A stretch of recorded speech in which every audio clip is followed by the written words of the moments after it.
Oh, there we go. Well, good morning, good afternoon, and good evening, wherever you might be.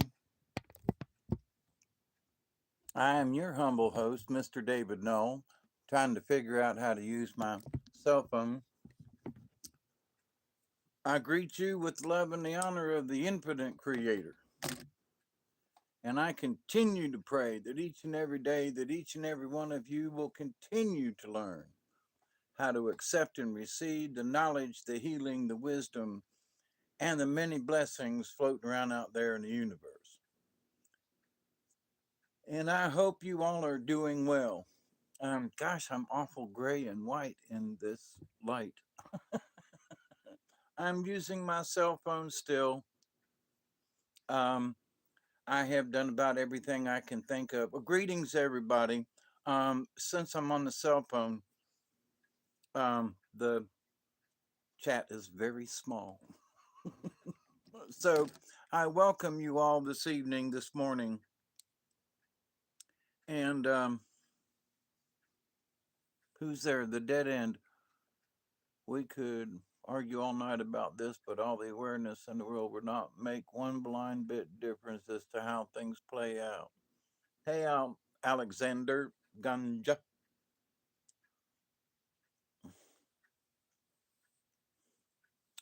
No, we should not live in fear wherever we may live. And, there's a lot of things we could, y- I say we could argue. That this is a fearful time for a lot of people. And I would suggest that for folks who are living in fear, find out what that fear is and try to correct it, you know? Try to do what you can to get out of it. But no, living in fear just ain't. I lived too many years of my own life in fear, and it really ain't worth it. But just a few months ago, and you know me, I bring up some of the weirdest stuff around, right? I got to jiggle this phone and stuff. I have it just kind of sort of rigged here, and how's that? That's pretty comfortable. I don't know. That's interesting that that's a blue light being determined over there, but that's okay. It's my halo. Oh God, please, no, it's not my halo. But I'm not showing any devil horns, so I guess I'm okay. But a few months ago and so forth, hey Barry, how are you? Um, Everything was North Korea. We had balloons flying over from China, and where everything is, and how quickly things can change, you know. And so, one thing that a lot of folks have discussed some of this, and I'm not going to go into great detail, but this particular crisis is not a crisis. And what I mean by that is that it has been going on for thousands of years over there. Okay. Does I don't mean it's correct. It's abhorrent, uh, you know, whether or not it's true about lopping babies' heads off or not, I don't know. Hey, Chloe, the rape of women and children of any type is wrong. The murdering of civilians is just wrong. But the idea, though, that in watching the Palestinian protesters, they want to gas the Jews. Over in Australia, they were having protest for the Palestinians. Now, I have argued for years that the Palestinians got a raw deal out of it. Okay, going back thousands of years, they got a raw deal out of this. But that doesn't mean that there should be rockets going off. Hey, Miss Pearl. God, I hope you're doing great. Okay. Great Crystal show with Robert and Chloe. I missed it. I've been having computer issues, and so have not been as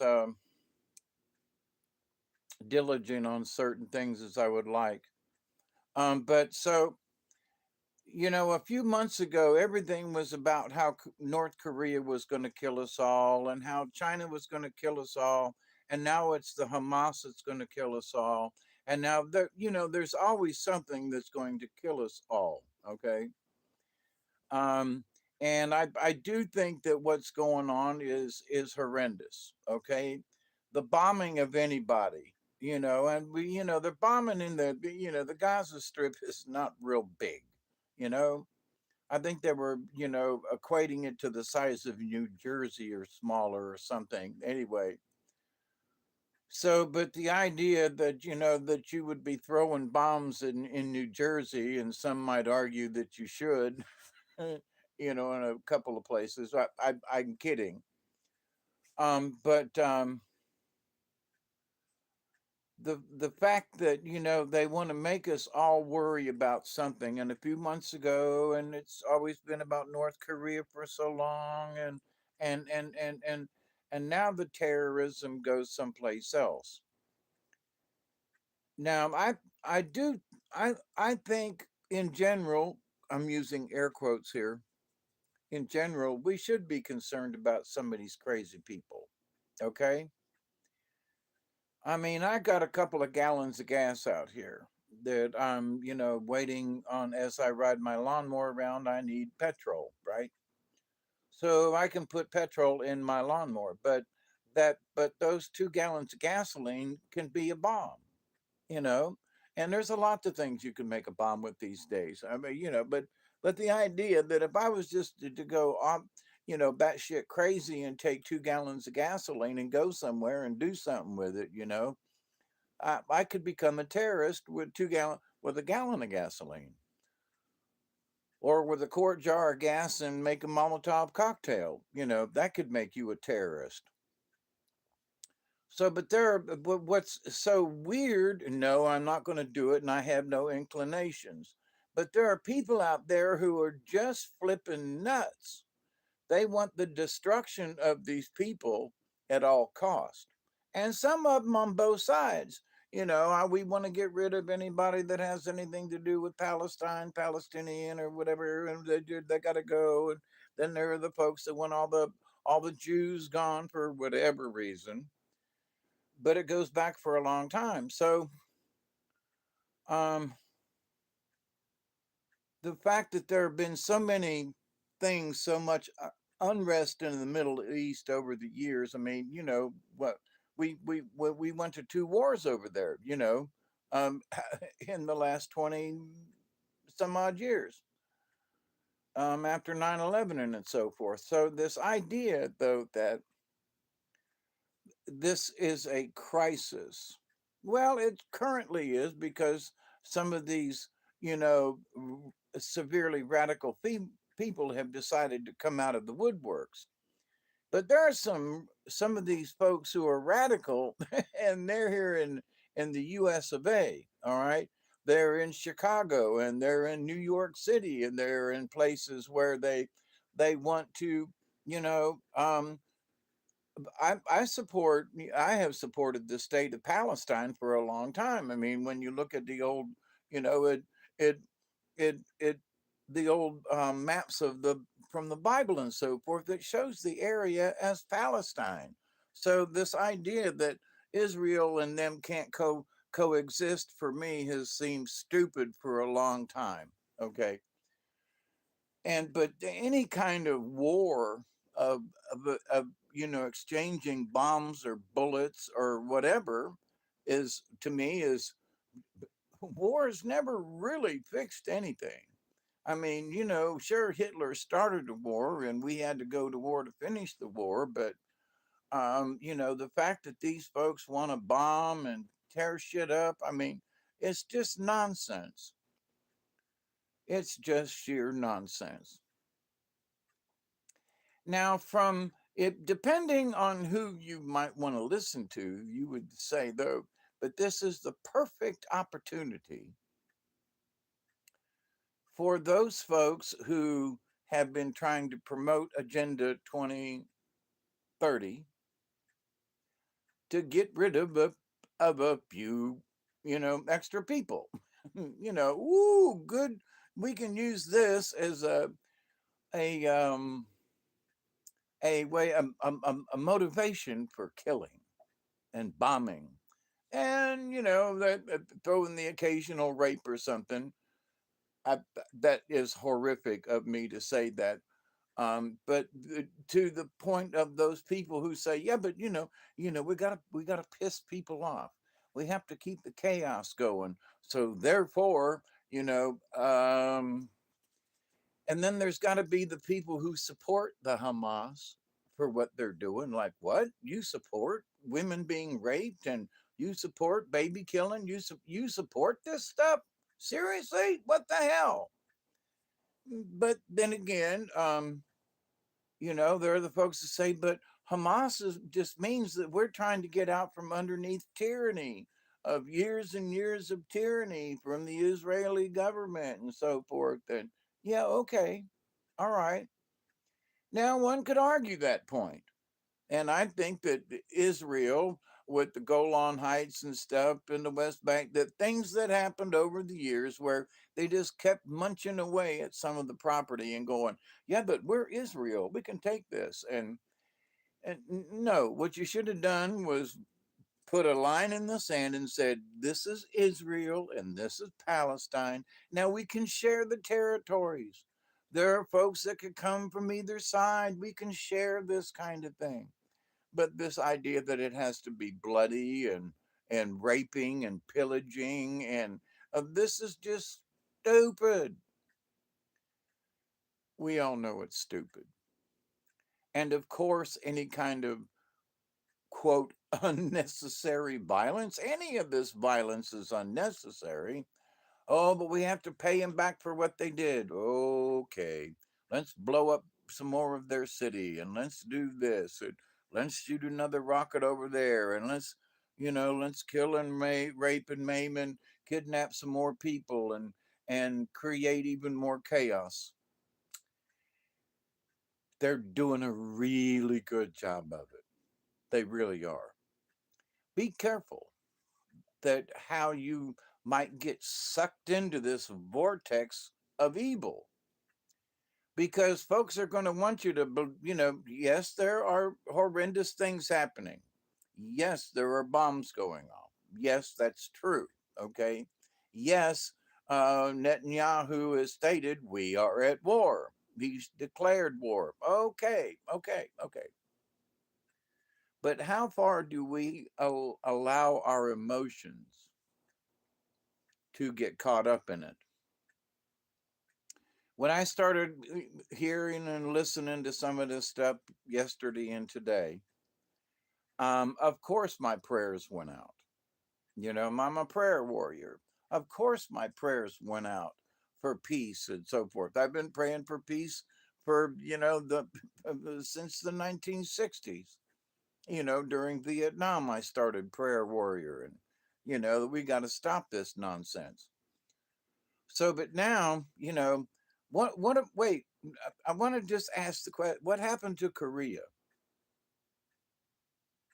What do you mean, Hawkeye? Well, what happened to Korea? We were supposed to be worried about nuclear bombs and everything from Korea. What wasn't just a month ago and a couple of months ago and Korea. Now, I don't want us to be scared of nothing, okay? Or anything. How my English has a tendency to get a little redneck sometime. But I don't want none of us to be scared of nothing. I want us to be, you know, secure in our positions. And I think that most of us in our homes, at least within the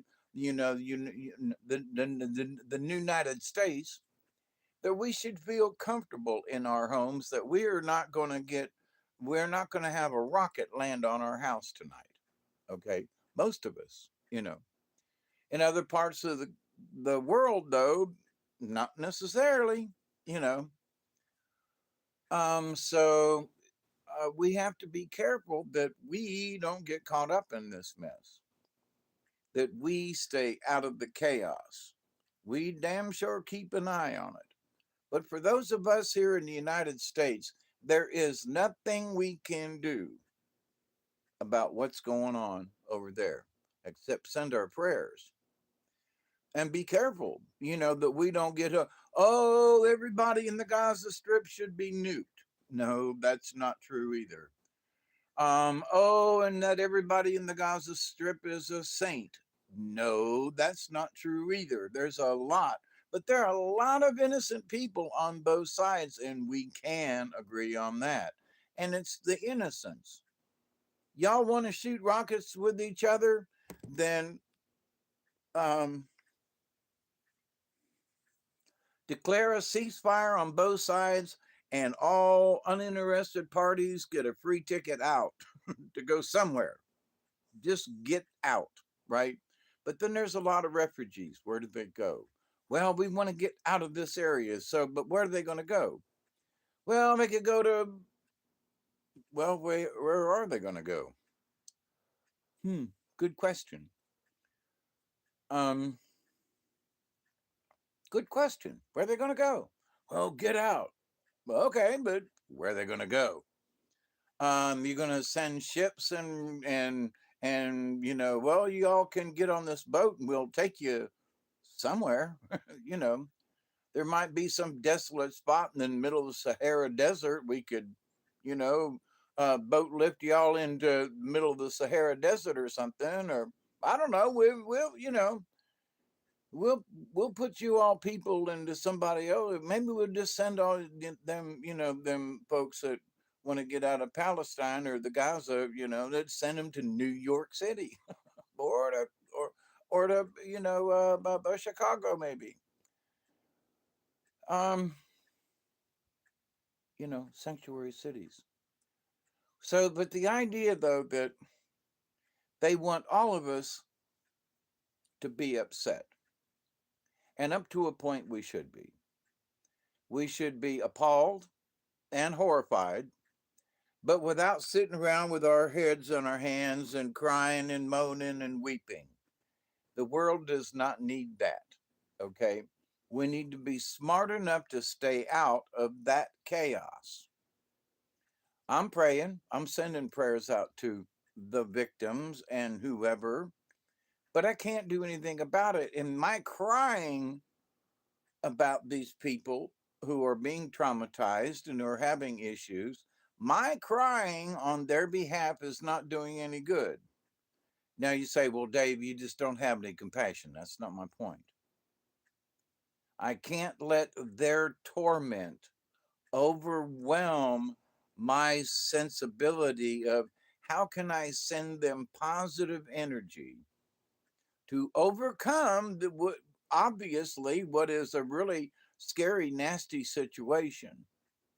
If I'm crying and whining and boo-hooing, I can't help them. But if I can stay positive in my own life, in my own realm, and go, wow, these people need some positive energy. They don't need my they don't need my tears. They need my prayers. They of course they need our prayers. Oh hell yeah. I don't care which side you're on. The innocents who are being murdered, mangled and manipulated and so forth. Absolutely they need our prayers. But like some of them folks in North Korea, let's not forget them. And South Korea, there are folks who are being prosecuted all over the world. The folks in India, folks in this country, they're being prosecuted.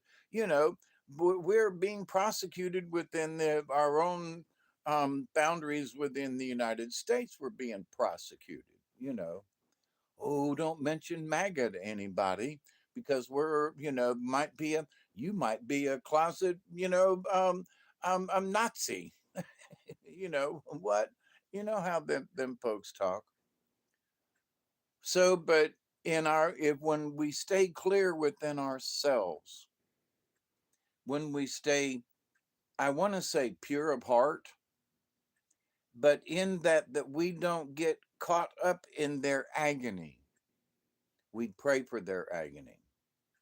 We pray for their suffering, but we don't have to suffer with them. That's not a prerequisite for prayer. We don't have to suffer, but we can send positive energy and positive prayers and whatever else we might be able to help with. If there's a Israeli fund or something that you might be know of and want to be okay. But the idea that we have to suffer with those who are suffering just increases the exponentially the amount of suffering that's already on this planet. We don't need any more tears. There's enough. And I'm not saying that we should try to replace this with laughter and gaiety, because there's nothing funny about this. We can laugh at some of these idiots who are trying to profess how profess and profoundly, yeah, say that real quick, profess and profoundly state, how much they're behind one or the other, or how one's worser than the other side, or whatever. If you're throwing bombs at one another, both sides are bad. Okay, stop it. Oh, but if and Hamas said earlier this afternoon, I heard, you know, if you shoot one more rocket at us, we're gonna kill a hostage. Well, then don't throw any rockets. Oh no, we can't let them get away with that. Well, then don't throw any rockets. Yeah, but if you they done warned you, if you throw a rocket at them, they're gonna kill some hostages and make it and televise the thing. So, there are choices that can be made, so you don't throw a rocket at them for a day or two. Is that going to hurt anything? Is that really going to, oh, we need to stand up and show our force, and we need to strike back, and we need to witness an innocent getting murdered, okie doke. So, oh, but we can't give in to terrorism. Okay. So, what's funny about this is to watch these people profile and style and profile as to what they think is correct and what they believe is true. And we need to stay out of that mess. But should we pray for these people? Absolutely. Absolutely. Both sides. Both sides. Pray that these stupid savages will stop what they're doing. Please stop it. You, there are other ways to get attention. There are other ways to make a statement. There are other ways that you can do this without being, a complete and total savage about this. Raping women and killing children and doing this stuff is that's just, you're not going to get sympathy from anybody if you're going to do that, right? So it's going to be interesting times here in the future. Now, there have been some predictions by people who are doing, uh, oh man, come on, remote viewing of things in the future. And there has been this unrest for quite a while now. And even with myself, that, something's up. Something, something's up. Don't know what it is, but something's up. And a lot of people have felt it. And so, one of the things that I've been doing some study and research in is the Yuga, and the Quasi Yuga, and the Moki Yuga, and the Multi. I'm making these words up. Um, Kali Yuga, I think it is. But the fact that, that we are literally crossing over the galactic center, have talked about this before. Cliff High has been talking about it recently, and some other folks too. So this is not like a new subject, but what is not necessarily new, but the fact that we are crossing over into this galactic plane, and that we're receiving a lot of strange energy from the center of the galaxy, not just our solar system, but the galaxy, and that our sun is being affected. All of the planets are being affected. Each one of us is being affected by these, galactic and cosmic energies. So, what's that doing to us? So, we all have felt. Is Joe? Hey, Joe. 26 minutes in. What's good? Hopefully, all y'all are doing as well as possible. Especially you, especially you, Joe. Let's pick on you for a minute, right? Um, no, but there are folks who are looking at this conflict right now, and who are uh, some of these folks have never been at war. What do I mean by that? Some of these folks are in their 20s and early 30s. They've not been through the Vietnam War. They have barely been through the war in Iraq.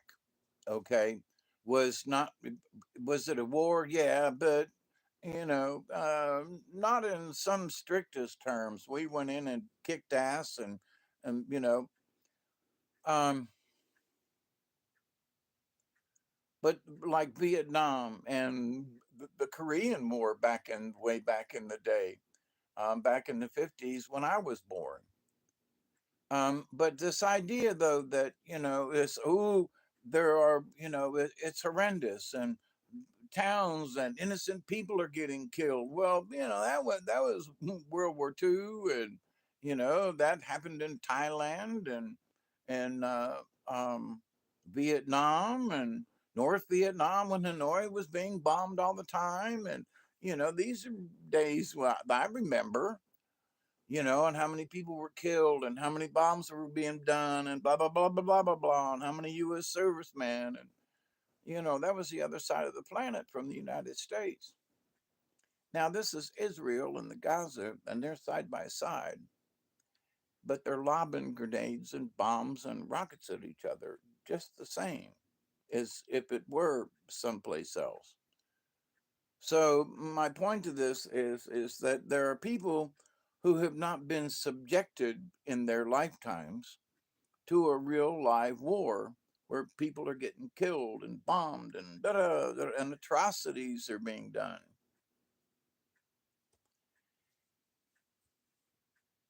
We've had these wars before. I mean, the atrocities of the Vietnam War, and people getting skinned alive, and things in the jungles, and just horrendous things. You know, um, there was raping going on, but a lot of times it was U.S. soldiers to the Vietnamese. And just horrendous things, right? So, but what makes this difference? What makes this different? What makes it different is it's now. That's what makes it different. What do you mean, Dave? Well, it's going on now. That's what makes it different. Yeah, but it's a war, and it's bombs, and it's rape, and it's murder, and it's killing. Yep, but it's gone on, since the days of the Romans and the Greeks, and this goes back. This has been going on for a long time, and a long time over there. So I would say that what this conflict shows, if after 2, 3,000 years, we still haven't learned shit. Okay, we're still killing each other, and I keep thinking, hopefully, that mankind's got a little bit smarter, but we haven't. We've just found different ways of killing each other, and different ways of, well, we're going to rape a bunch of people, and kill some babies, and we're going to put it on the news. Well, you know and we're going to show it to everybody and piss people off and and get this gut reaction from the world, where this hasn't really happened like this before. There have been instances, but to put things live on the internet was, just in recent history. You know, back in World War II, you had to wait for the film crews to get back and develop the film and distribute it. Now they shoot it live around the world instantaneously. Doesn't make it right. But so this instantaneousness that they can bring chaos into your home in an instant, period. You know, Jay,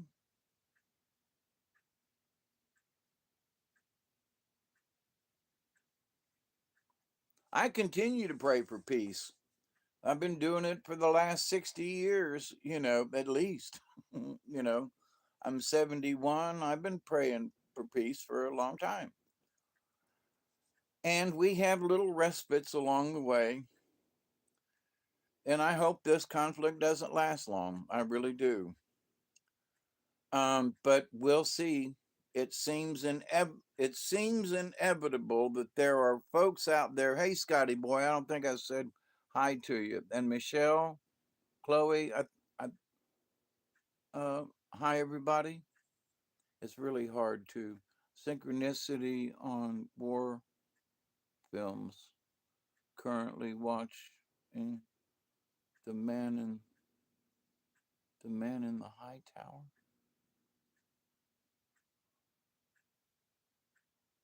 Something 30 minutes ago. So anyway, I wanted to get on here tonight and just been watching the news and listening to folks and trying to catch up.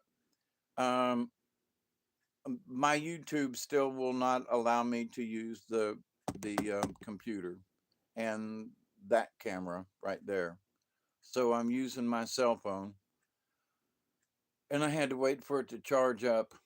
But I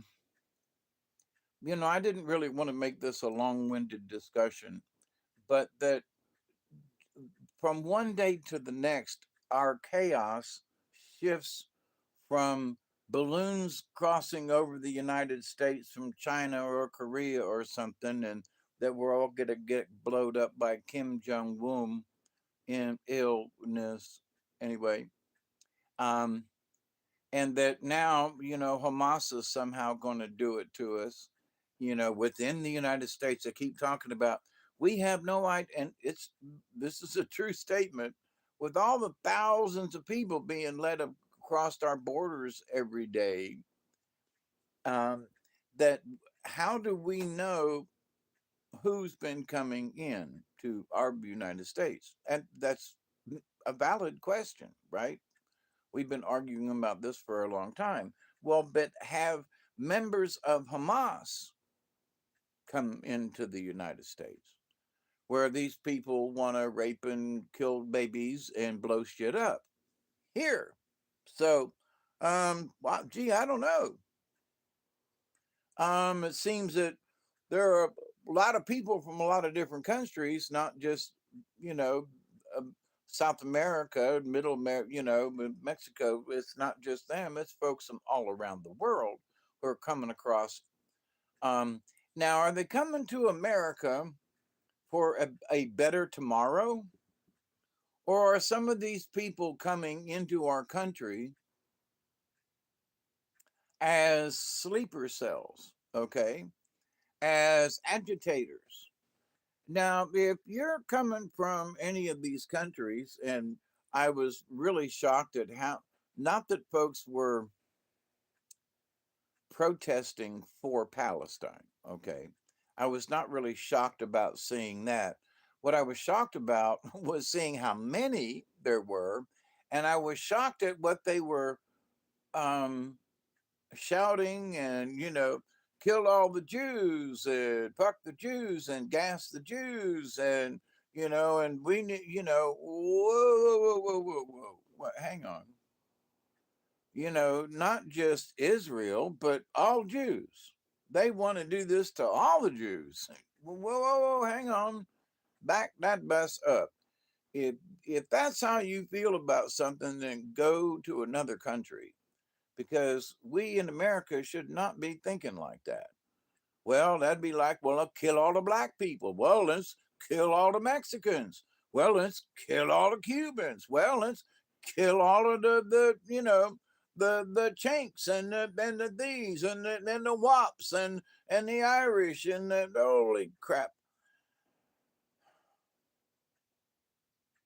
Pick a nationality and let's persecute them. But this idea of them and the Jews have been going on for a long time. And I've had many Jewish friends over the years, and I would still have them, except many of them are dead. And Ron and Blaine and y'all folks, I love you. Um, and God, they would be turning over in their grave if they saw some of this stuff going on now. But so anyway, though, I'm against anybody who's being persecuted. I've gotten into a heated discussion years ago with some of my Jewish friends, and half of them were on my side in that they were ashamed of their Jewish friends in Israel who were persecuting the Palestinians and the folks in the Gaza Strip. And they were like, no, we should not be doing this. We keep trying to take their land, we keep edging in, we keep doing this, and it's like one of these days, then people are going to revolt. Well, I guess this is one of those days. And this was from my Jewish friends, the Shanks, and some other folks too, um, affiliated through the theater group. And like I said just a minute ago, many of them have already passed away and are on the other side. But they'd be rolling in their graves to see some of this stuff going on now, because 10 years ago, they were warning, they're Jewish people warning that this was going to happen. Okay. You're going to push these people so far and they're going to get pissed. And they're your next door neighbors. You don't throw rocks at your next door neighbor, and you don't do these things. And so, but anyway, so it is what it is. As one commentator said earlier that today, it is what it is. Yes, it's both sides. Um, so I don't want to blame one side or the other, but Israel is a lot to blame because of the amount of persecution that has happened over the years. And I do not agree with Hamas and their tactics. But at the same time, you know, they say, well, oppressed people. And one professor, he was like John Brown's body lies a molding in the grave. And that was back during the Civil War. And John Brown was going out and instigating things and blowing shit up himself here in the United States. And he was a militant, and he was trying to stop slavery. And but he was being a militant about it. And so, but they wrote a song about it. Here's John Brown, he's alive, but John Brown was, he was an instigator. He was blowing white people up, to um, try to bring about, the end of slavery. That's not the right thing to do. So, we've been guilty of things here in the United States, of people who are radical, or the shoe bomber and the this bomber and the that bomber and the, who's got, they, when they blew up the Oklahoma bombing thing, and the whole side of the building went up with Timothy McVeigh and them and all that nonsense. I mean, people died. Don't That's not nonsense, but I'm just the whole trial and that nonsense is what I mean. But um, gee, what a truck load of fertilizer can do. But so there have been those people around the world who have done these kinds of things. Well, can we ever stop crazy people from being crazy? No. I stated earlier, and I'm not meaning that I could do this, but I mean, I've got 2 gallons of gasoline, and gasoline is volatile. And if I was crazy enough, I could take that 2 gallons of gasoline and go do something with it. Bad, blow something up, set something on fire. I don't want to do that. That's not my intention. But because I have 2 gallons of gasoline, there is a potential, is my point. So, but potential craziness. There's enough on this with the world right now for potential crazies to get triggered by anything. So, let's keep an eye on potential crazies. And a gallon of gas. Um, but if somebody wants to do something, they can do so with a butcher knife. You know, and create chaos and havoc and so forth. So you don't need to have a nuclear bomb, which is what everybody was trying to sell us about North Korea. We're all going to, World War III is going to come from Korea. World War III is going to come from China. World War III is going to come from here. World War III is not going to come from the Ukraine. World War III is going to come with Russia. Now we're going to have World War III with Hamas and the Palestinians and with Israel. And now, all these other, Iran wants to get in Iraq in this deal. Wait a minute. What the hell has Iran got to do with this? Oh, well, Iran makes terrorists.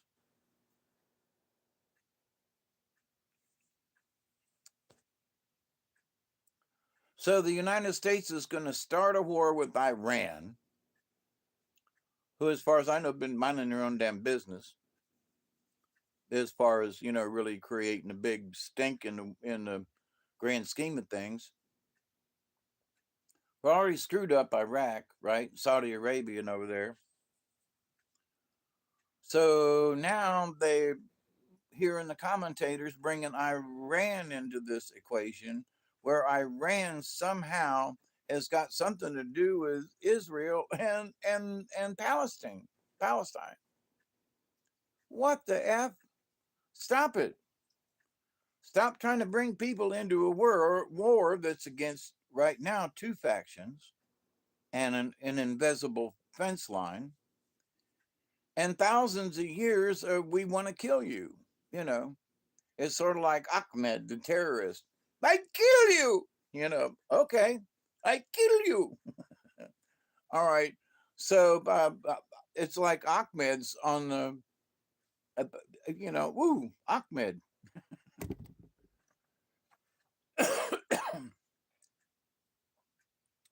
So we should try to calm our neighbors down. Yes, we should be upset by this. And some of these folks, like they said, it took Obama 48 hours to make a decent remark. Okay. Well, maybe the bitch wanted to think about it.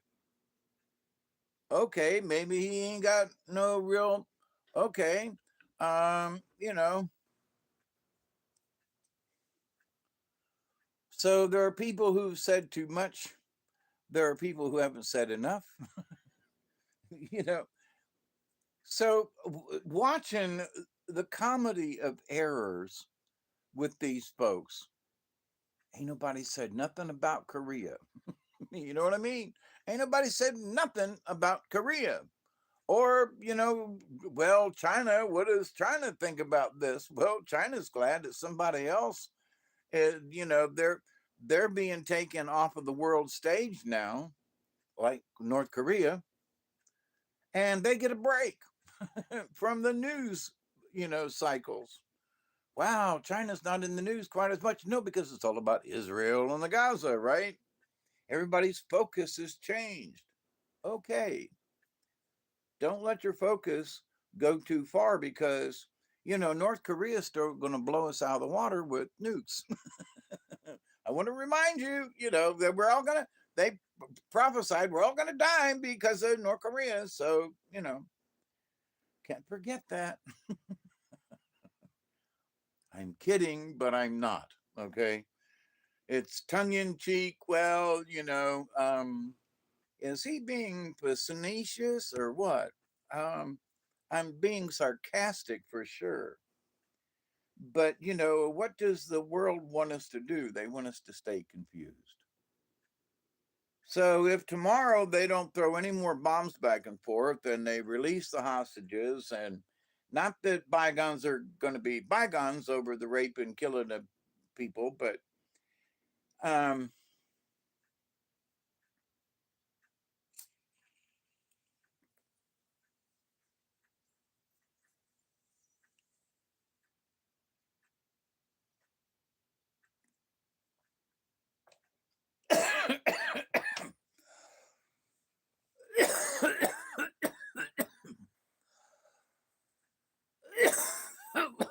ooh, that was a good one, all the way down. That was a good 20.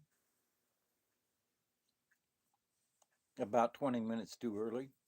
But anyway, and I don't want to seem insensitive about this, but bombing and shooting and killing and rockets going off is bad enough. Okay. But somehow the outrage went up a bunch of notches when they started talking about the rape. And it's like, wait a minute, getting blown up by a bomb isn't bad enough. Well, but they were raping women. Oh, that's a bad thing. I'm not saying, as a person who's been, raped by a priest, I don't know what it's like as a woman, but I know what it's like as a man. So it's like, okay, without your permission, but that somehow bombing and a building blew up and 110 people were killed, but there were 20 women raped. Woo! All of a sudden, the anxiety level just shot up. Now, all of them are atrocious, okay, but 100 and I'm making up the numbers, okay, I'm just making up the numbers right now. But 110 people were killed in a bombing. That's bad. But then there was rape. It's bad. But why does I'm just curious. I'm not trying to put anything on any, but somehow when you mention the word rape of women and the killing of children, the anxiety level is like 40% bombing, people dead, rockets going off. Rape of women, 80%. It jumped, it's doubled. It's now the atrocity. Oh my God. The 100 and I'm making up the numbers. 110 people killed in the bombing, but women were raped.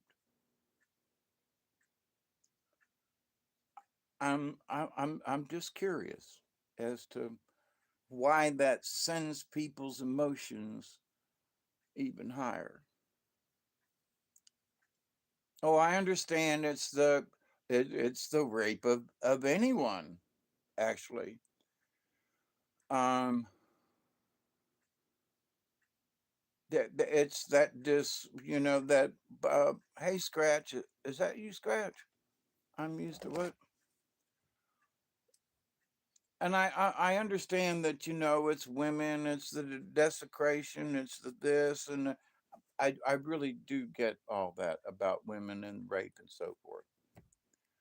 Um, and the degradation and so forth. What I don't get as a man, how I could get an erection to go rape some woman during the middle of some kind of war scene. I mean, how does that get you hard to rape a woman? I mean, I would, I'm sorry, I guess that turns some men on, but to me, it would be like the opposite. So, but anyway, So I don't get a lot of these things, but I do understand the part about the rape have, like I said, having been pedophiled um, by a priest, priests several different times. But the idea of it having been violated, you know, did this trigger you enough to repeat it over and over? That's because you're a good. Well, thank you, Joe. Hey, David. Yep, it's me, old mate. Of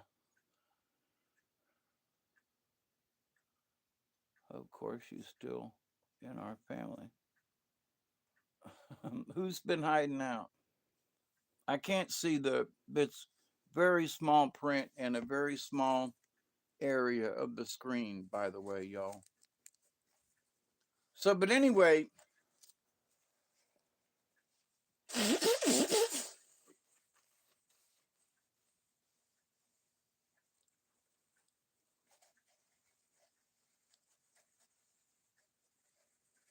hey, Richard, how are you? I'm getting by. I wish I was getting by better. And I think it's because of my last little bit of heart issues and my visit to the heart doctor last week,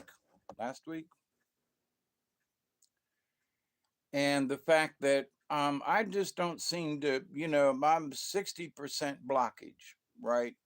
And I got to be at 70% before they put us any stents in. And I've got two areas that could use each one could use a stent. So I've been asking, and tomorrow I'm supposed to be visited by a visiting nurse, and I'm going to ask her about it as well, because everybody's opinion and it kind of helps out with the bigger picture.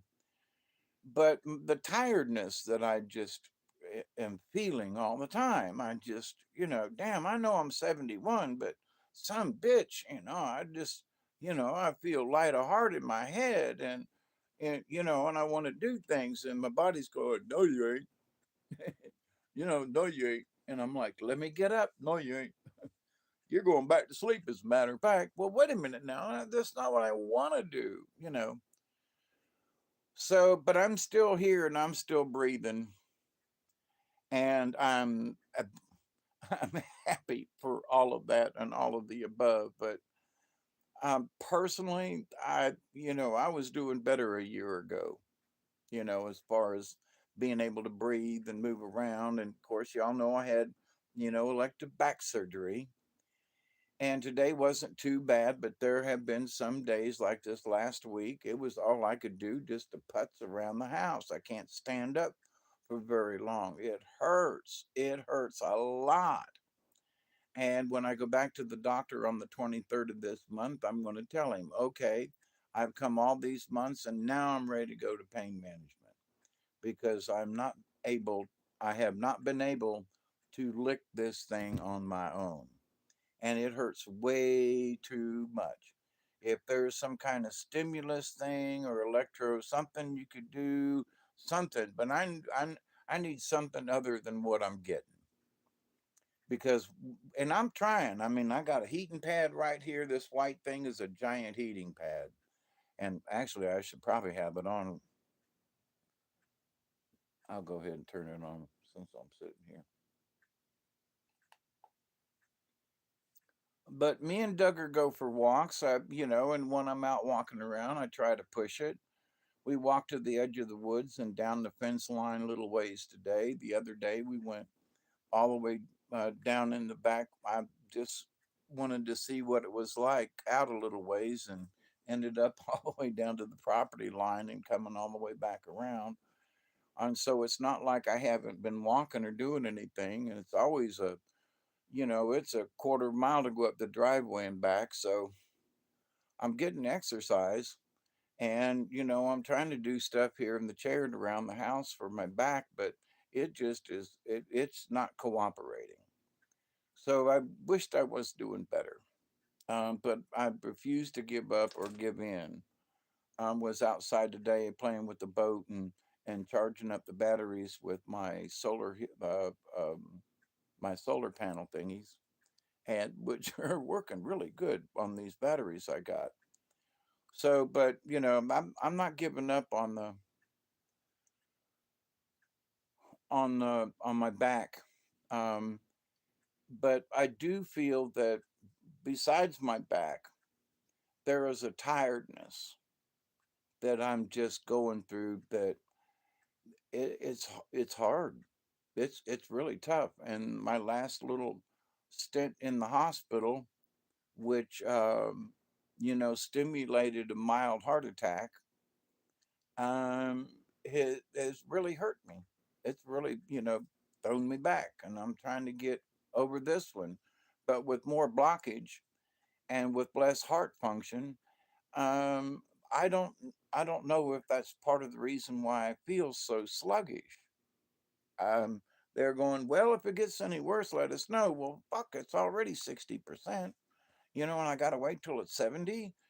My lungs are clear. I don't have anything on my lungs, and my respiration is good. My the oxygen O2 intake and all that is good, but all of a sudden I'm like, why do I feel so sluggish? And a friend of mine who's got several stents in his heart is like, oh my God. He goes, yeah. He said, right after I got the stents, he said, I was full of energy. And I was like, well, then why are they waiting on this other 10%? Send me to in there and let me go ahead and get these stents and get it over with. So I can kind of maybe I could get back to feeling more like myself. But anyway, but you asked me how I was doing, and there it is. Hey, Scratch, what do you got? That's awesome. What'd Barry say? I missed it. Grief of trying. Forget about it. I said that in an Italian voice. Was sort of like, I can hardly read the screen. No idea, but was.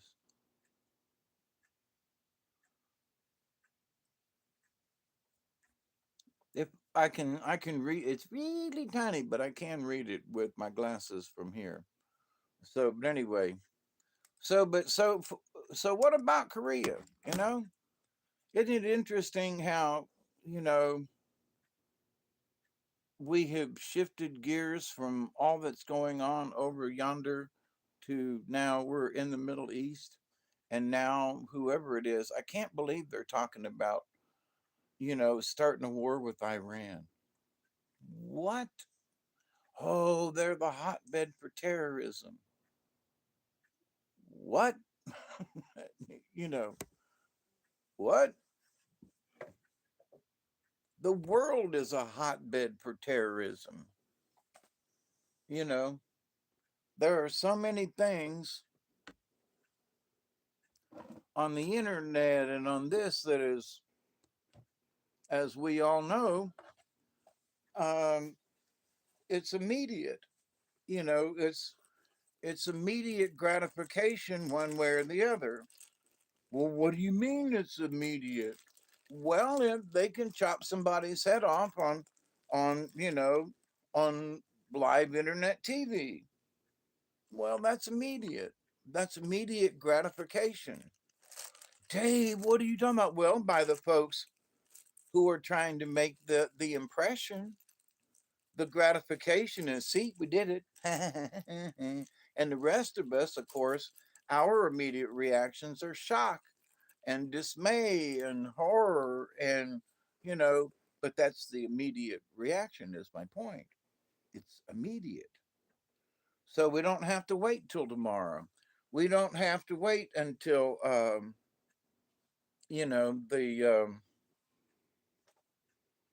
back in the day when they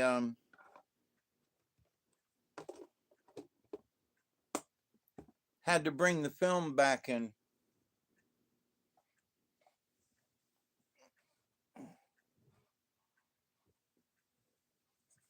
develop it. Everything is so instant now. So, but um,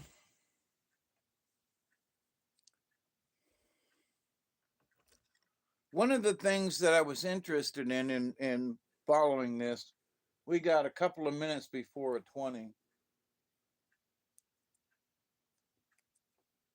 I'm loading up because I want one. I've been really good about not smoking anything, cigarettes or anything. But it's the end of my day.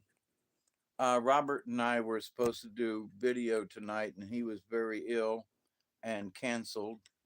And I couldn't get my stuff together enough to do something. My phone needed charged, and um, but it is Tuesday night, Wednesday morning, where I normally do a video, and so I'm trying to stay normal in that respect. I haven't figured out what's up with Windows. Windows did an update today on this machine. I have um, uninstalled Chrome entirely.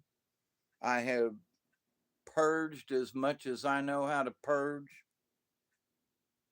I have I've used a different browser, thinking that if I open browser and Explorer to YouTube, it's got a different setup than if I use um, Chrome or DuckDuckGo or whoever is a browser. Um, but I still get an error that there are other cameras in use. I have deleted and uninstalled the camera. I have disarmed the cameras and all applications so that if one of my programs wants to use the camera, it has to ask me, and I have to say yes. I just don't. It's not just every application that wants to use it. I went and shut them all down. So I went into the computer's camera, which is different than my plug-in. I've unplugged the USB camera, the Logitech, um, and it still says there are two cameras being used. I don't know where the other camera is. I don't know what other program. I shut off all of the programs. And so, whatever it is that's going on with YouTube, and the fact that every time I turn it on, it says that there's another camera in use. I can't figure it out. So, um, I've gone into the Windows, um, help section, and there's nothing. I have every things that I've read. Oh, hey Sheila, how are you? Um,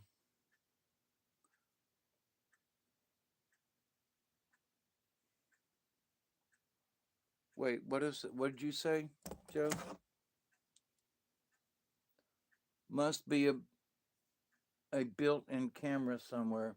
Yeah, there is, but I've unplugged my USB camera. What I'm saying is I've unplugged things. I have totally uninstalled Chrome. I started over. Um, I went in and uninstalled the utilities for this. I've cleared, the the memory and the cache and went in and shut off all these apps and everything. There should not be any and all with all the things that I turned off. There should not be two cameras in use. Now, I was going to find out tonight, but Robert was sick, as to whether or not the camera worked with StreamYard. But I've tried to use YouTube with two different browsers after uninstalling Chrome entirely, thinking it was Chrome's issue, and then coming to find out that no, I have used YouTube in different browsers, and it doesn't matter what the browser is, it still says YouTube says I got two cameras working. And I, one of the cameras is unplugged. you know, lady, Lady Spitfire, how you doing? Saturnian Sun, good to see you all. It's good to see you all. It really is. So, but I'm using the cell phone. Google owns Chrome. Google owns YouTube. It's bound to be a trap. Yeah, I kind of, I can discuss stuff, but I don't put political things most of the time in the in the in the title, and even though I go off the rails sometimes on different topics and things. Oh, it's 20 something after. I can't see the clock in there. But it's almost like YouTube just don't want me to use a camera. It's like, okay, we're not gonna, you can still use all of our other apps, but how do they shut me up by making my camera not work? And now, was that a conspiracy theorist? Well, I haven't had any issues for years, but one easy way of just yeah, what doesn't Google load? That's a good one, Scotty boy. So cheers, everybody. But no, for whatever reason, YouTube won't allow me to, you know, and it is trying to drive me mad. We itch a scratch and itch. Why is that? I don't know, but my face itches a lot to where I have to scratch. So don't know. And the butt cream doesn't seem to work as good as it used to. But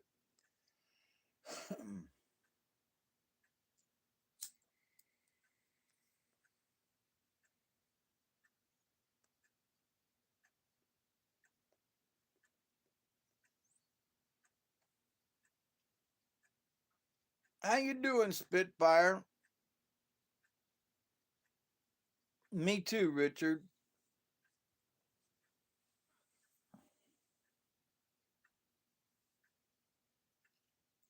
Yeah, so I don't really know, except that I can watch stuff in YouTube, but as far as and I can upload to YouTube, but as far as going live with this computer and with that camera, or it doesn't matter with this camera, it I tried setting the computer to just this camera in the computer, which doesn't give me it's not a very good quality, but gonna see. Unplug the USB one, let's bring it down to the bare minimums, and it still says there's another camera. Try Tor. Well, see, that's one of the things, Scratch, that my point is it doesn't seem to matter what browser I'm using, because I thought it was Chrome. So I uninstalled Chrome and then went, wait a minute, I should have tried it in another browser first, or any other browser. And YouTube and any other browser still gives me the same error. So Tor could be okay, but does it's a laptop. It's a Windows 10 upgraded, and it just went through an upgrade today by itself. It went through its don't shut me off. I'm and waited 20 minutes for it to update, and it's supposedly as good as it can get right now. And then as soon as it upgraded itself, I went to YouTube and clicked on, and it went right into two cameras. So I don't know. I don't know. I think it just might be YouTube, is that's their way of shadow banning me. but so my Windows 98 is that 95 is outdated. I've got a Windows 2000 upstairs. I swear to God, that was the most stable platform I've ever used was Windows 2000. I used it with AutoCAD. I did 3D construction with it, modeling and everything, and that was back 15 years ago, almost 20 years ago now. Um, yeah, because Windows 2000 was, guess what, right after 2000. Um, XP wasn't bad, but Windows 2000 after it was it was modified version of Windows NT, and Windows NT was for businesses. I think they still use an NT version for businesses, but there was not any there no frivolous shit in Windows NT because you just didn't have that kind of time when you're working for a large corporations with hundreds of computers that are running an uh intercompany internet, you know, in intranet, intra within the company net, and then there's the internet, which is worldwide. Anyway, but running Windows NT. But when um, um, when I was at Prestolite, and they were switching from the 1999 and Windows 98 and XP, and we went to Windows 2000, and it was stable. It, I could run all day long. It wouldn't glitch, belch, or anything. And I was running two separate screens back in the day. I was running AutoCAD, and I was doing 3D modeling. I was running two, three, four programs at a time, and I never had a glitch. Never. After all these years with this laptop and everything, and Windows 10 and upgrades, this thing is all the time hanging up. It hangs this computer with the new Windows. Ooh, we're so good. Crashes more now than my Windows 2000 ever did in the years that I used it. And I still have a CD version upstairs. I bought it. I own the rights to that Windows 2000 CD. It cost me 200 and something dollars for the software.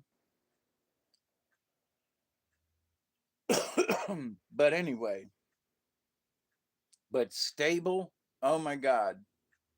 Now, if I can ever get back upstairs, which I'm working on, but not hard enough, it hurts too much to climb the stairs. It just does.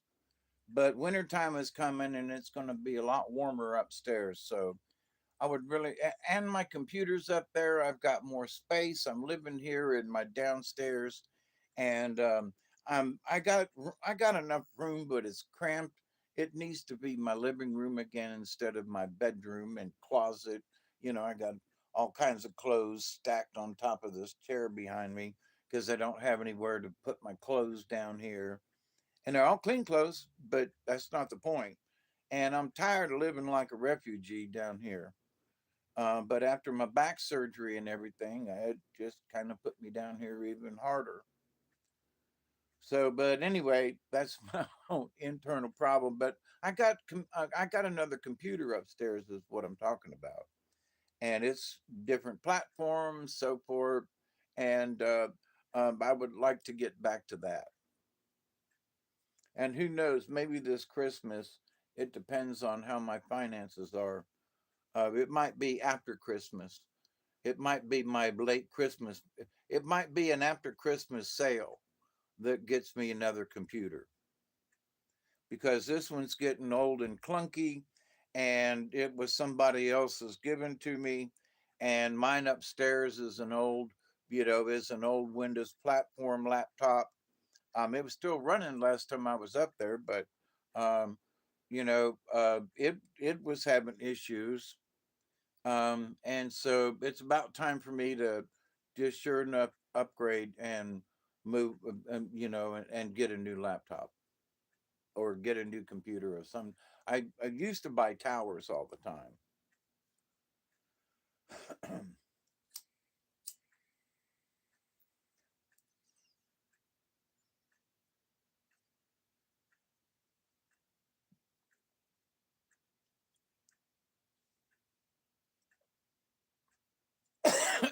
Towers with sound cards and the old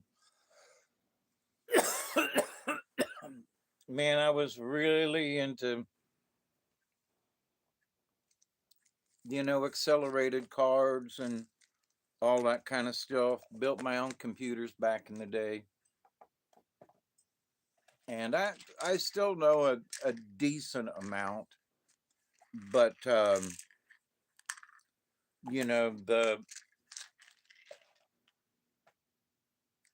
my computers that I remember doing were the old IDE, great big wide, connectors and everything, and everything that they still connect it with oh, the new plugins. A, a tower pursuit, much better value for the money. Yeah, I would have. I got several towers already here, and um, I've installed my own motherboards back in the day, and so the one motherboard I've got upstairs, I'm not sure if the motherboard is bad, but yeah, I remember DOS, you know, a lot. I still have in one of my old things some DOS programs. I even told the phone person at my phone company a few weeks ago. Is in a install that arrived in the mail today. Yeah, some of these new computers they don't have they don't have ISA slots and stuff like they did back in the day. I mean, you know, um, the towers that I bought with, I had Soyuz Dragon and a couple of other motherboards that were really great in the day, and and fast. I've always used AMD processors too, by the way, versus Intel.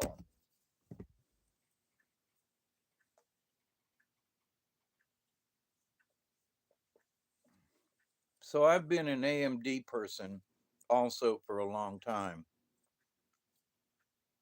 What? My mind works in POS mode, piece of shit mode,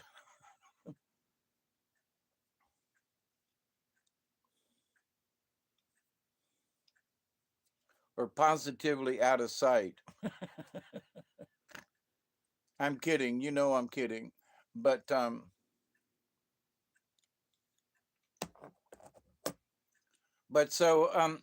I've had other issues with, back ailments and trying to fix my truck and so forth, that to where I just haven't worried about a computer. But the way this thing has not been acting, and the fact that every time I try to do a little something with it, it goes glitchy.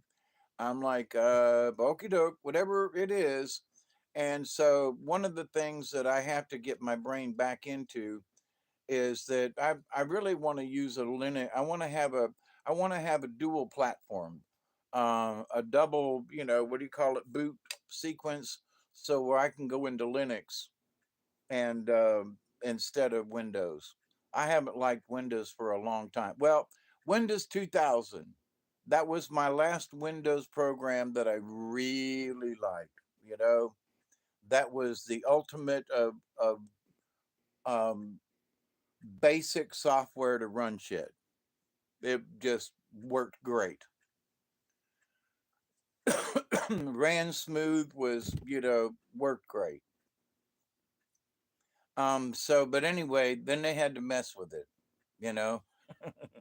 I don't know if I know that some of my older programs would still work. If I wanted to go upstairs and do a partition, a hard drive, I'd have to go back in and relearn how to do it. But I've partitioned hard drives before, because one of the things that I learned was when you were doing AutoCAD is that you had all your programs in C directory, and then D directory was where you stored all your programs. I mean, where your active programs were. So they referred to C directory for the information that it needed to boot up, but the program was actually in D. So you could have all these programs, but they weren't in your C directory. They installed and everything, but the body of the program itself was all in your D directory. And if you had a problem with it, then you didn't lose your C directory and everything else. You just went in and reformatted your D. you know. Um, but anyway, so learned some things back in the day. I don't know whether those things still apply, but I do know that I would like to have Linux at Linux. That's the way it's always been pronounced, and I'm not changing. Excuse me. But to be able to have a dual boot. So here's Linux. Which one do you want to operate? I I want Linux to I want Linux to boot up. And because back in the day, I worked with some Linux programs, and they were very stable, very stable. When they worked really good. And back then, it's like, for example, now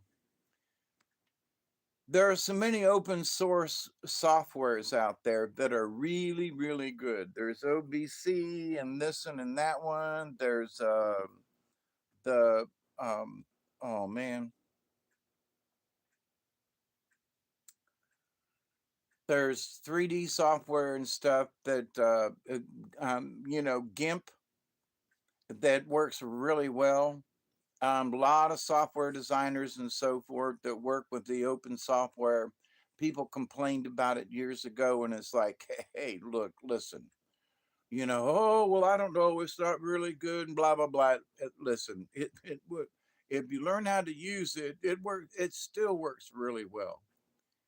But so there are things that Linux was running that was really very stable, that the serious folks were running. Uh, I had some friends of mine who were Microsoft technicians who ran Linux on their computers because Windows sucked, you know. And so the idea that Blaze TV, um, the idea that somehow Linux was a lesser product. And so one thing that I learned years ago was like, there's a, a simple program is called Open Office, and it's free download and everything. And people was like, oh, I use Microsoft Word or Microsoft whatever the other word processor thing that it is. And I always found it too clunky and whatever, but I've been using the free software Open Office for 15 or 20 years now. And it's got everything in it that Windows has in it, as far as fonts and this and that.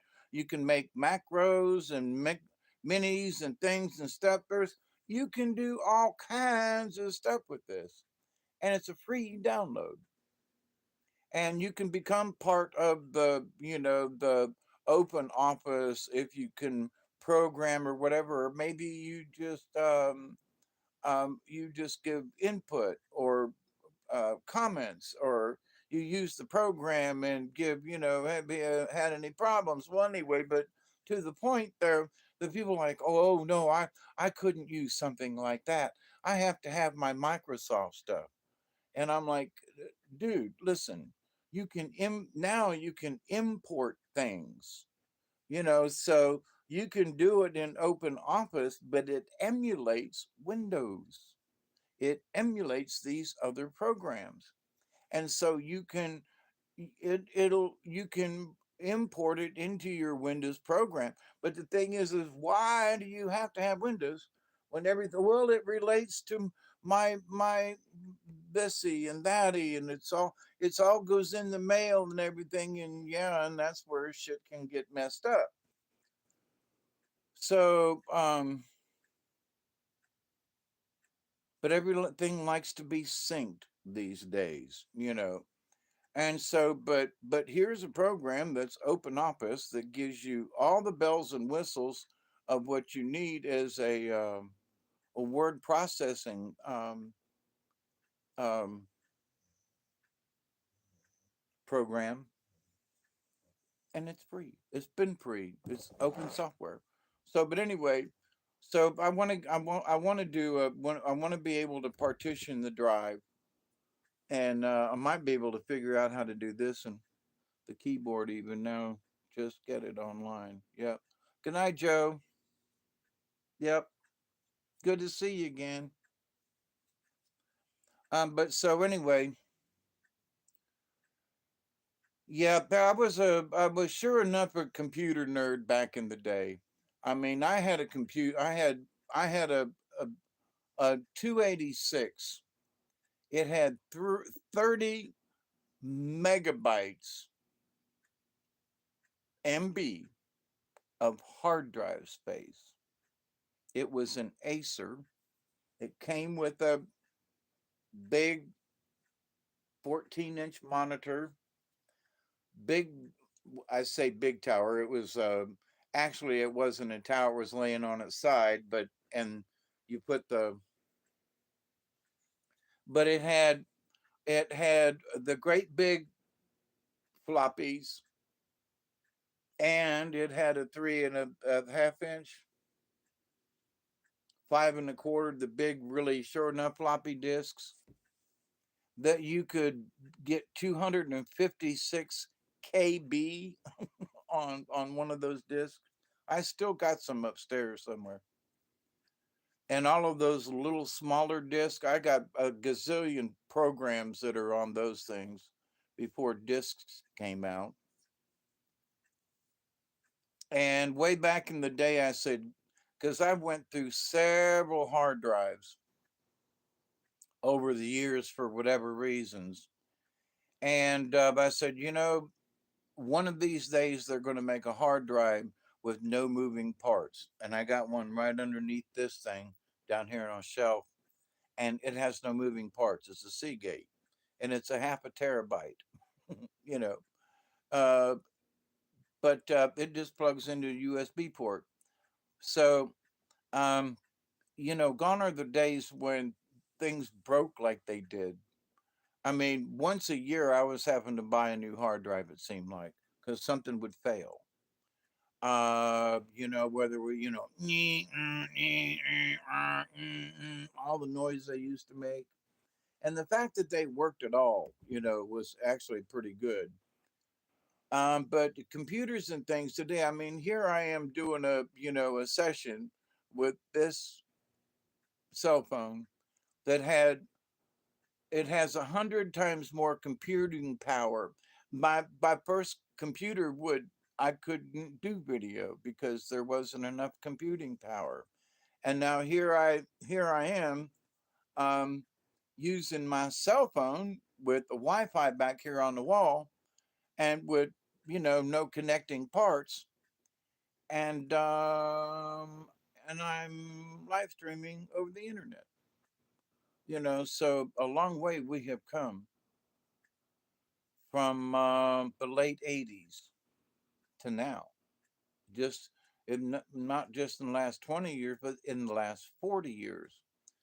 So I went back to school to learn AutoCAD and to learn the computer aided drafting, and to learn how to use all these other programs like Word and Excel. And I don't even know if Excel exists anymore. I think Excel exists somewhere in a Microsoft program, you know, to where we could do all of the number crunching. I bought an all and all, singing, all dancing one just so I could edit my infrared videos. It's a gaming PC, but I've never played a game on it. Yeah,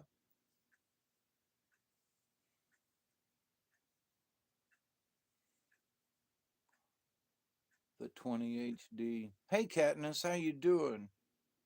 Yeah, my machines were always capable of playing the games because I had to have a machine that was fast enough to run AutoCAD because that was, that was my job, was running AutoCAD.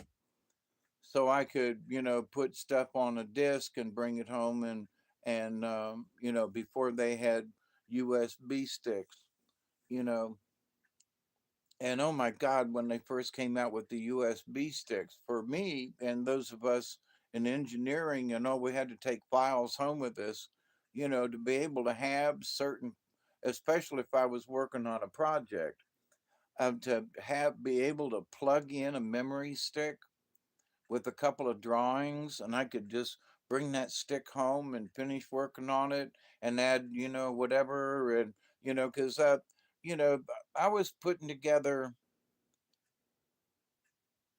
um, parts, machines that, let's see, one, two, three, four, five. There were at least 30 different parts that had, and so I was creating the assembly drawings. So I would create one drawing and a part had to fit inside another part, and that part had to fit on top of another part, and all these parts had to fit together, and you had to assemble them, and and then with the 3D, you could actually, if you had enough computing power, you could actually get the machine to operate, so you could see it cycle, go up and down, and to check your dimensions and to find out if there was any play or whatever the situation. So, um, and that was back in the late 90s, early 2000, and we were just starting to get there with, as far as computing speed. And when Windows 2000 came out and the program was stable, we were actually able to do 3D modeling, on a home computer, which was not, you couldn't do that before, you unless you were really, really rich. you, if you had $20,000, you could do it. But as I bought and built my own computer for under 1,000, um, and the software that I got for less than $500, I was able to do 3D modeling at home, which was not something that you could do before, not easily, you know.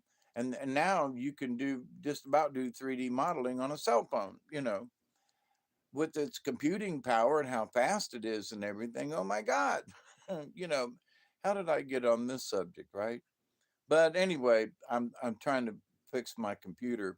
I wished I knew what was wrong with it. I do think it has boiled down to YouTube. Whatever the YouTube is thing, I think it's YouTube. Now, it might be that YouTube there's something stuck in its program. Okay. Not necessarily on purpose, but something is stuck in YouTube that can't get out of that there's more than one camera, even when there's not.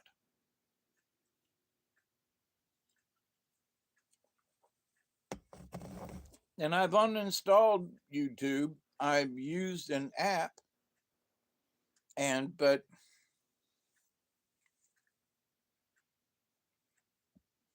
still having the issue. So, but anyway, until further notice, I'm going to be using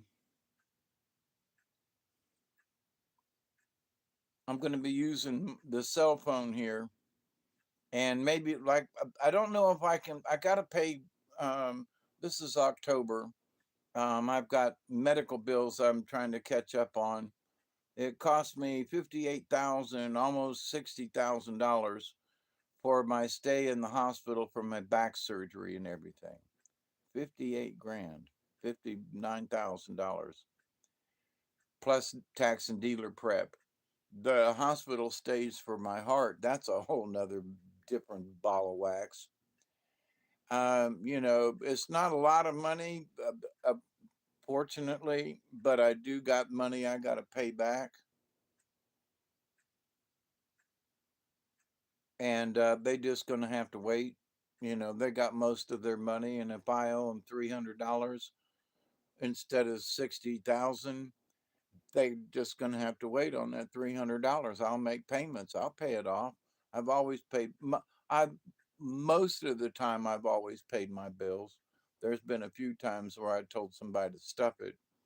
You know, the it cost me $300 from that trip from Thomasville to Moultrie in the ambulance, which I think sucks, but I didn't really want to go, but they sent me. And but they're sorry, they're just going to have to wait on that one too. I don't have that kind of money every month to just pay these folks off, and I can't afford that extra insurance for those types of things. So they're just going to have to wait. Um, but I will pay them off. But in the meantime, though, um,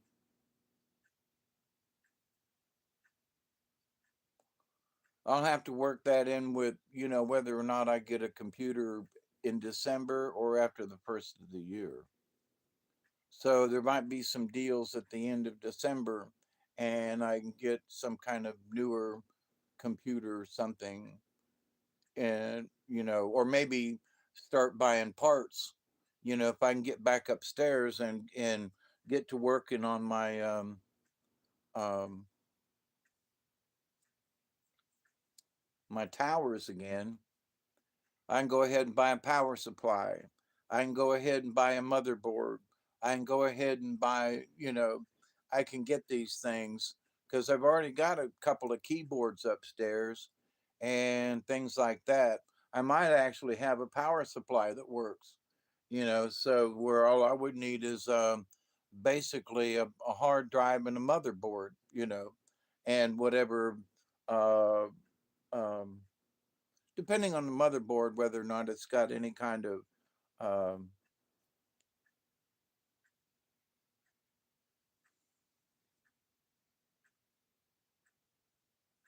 video cards. Some of the new video cards and chips and stuff these days, one of these little chips are. I would have to buy a whole accelerator card to get the type of graphics that are is just like normal now. This cell phone, the graphics on this thing, the picture is great. It's amazing. I'm like on a cell phone. Yep. N- Um, before a cell phone to me was just for a phone, but now that I've got this other service and everything, and I walked up to the top of the hill today and I had 5G. So I'm thinking that I'm gonna try to do a live stream while I'm walking around with this thing, since I was getting 5G. Now maybe not so much back here in the back, but up on the hill I was getting good 5G on the cell phone. So, but anyway, I wanted to get on here and say hi to everybody. Um, who's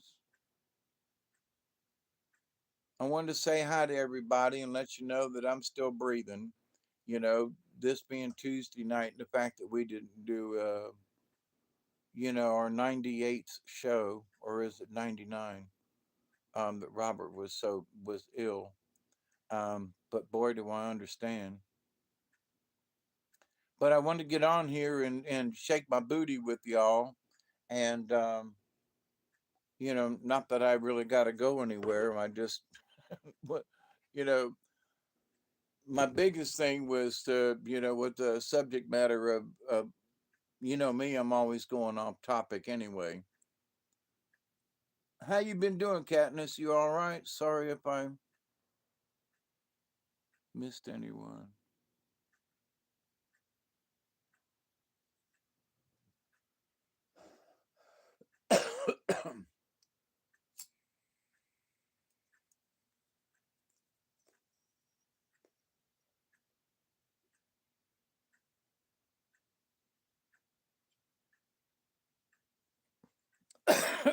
So, for example, you know, in talking about the issue that's going on in Israel and over yonder, instead of putting that in the topic tonight, I put, you know, what happened to Korea? You know, what happened about Korea? Um, and you say, well, Dave, Hawkeye, what'd you do that for? Well, the reason I did that is because in the description of what are we going to talk about tonight, what about Korea? Because we're talking about all these other things. So there are people who are trying to clickbait, in my opinion, about what's going on in the Middle East. And I'm more interested in catching your attention as to, well, what happened to Korea? Like, wait a minute, what happened to what wait, they took our attention and moved it over here. Um, because there are atrocities that go on in some of these other countries too. And they don't want to talk about them. They don't want to print them. I mean, we've got atrocities going on here in the United States. You know,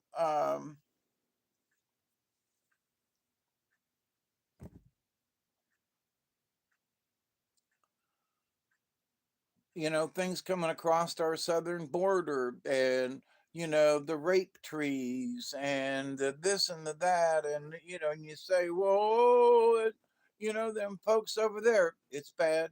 I'm not trying to downplay it, but we have atrocious things going on our own southern border, you know right here on this side of the planet. Well, the bombs aren't going off and we don't have rockets and this and that, but we do have different factions, the US Border Patrol versus the cartels versus all these other, and God knows who, or what's coming across the border. So you go, well, wait a minute.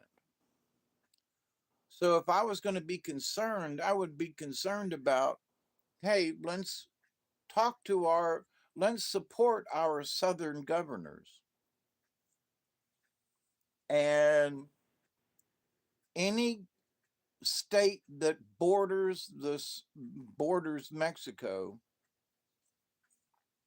has the right to be able to call out the National Guard, you know, to make sure that our borders are protected, or to be able to put up whatever they think is necessary to protect their not this their state, but also the rest of us.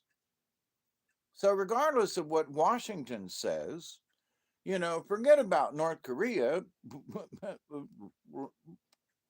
Texas, Arizona, New Mexico, California. Y'all have the right to do whatever the hell you want to. If you want to start, letting rednecks go down on the border to target practice with their ARs and their 50 cals to shoot across the river, just to warn the natives over there that, hey, we are armed and loaded.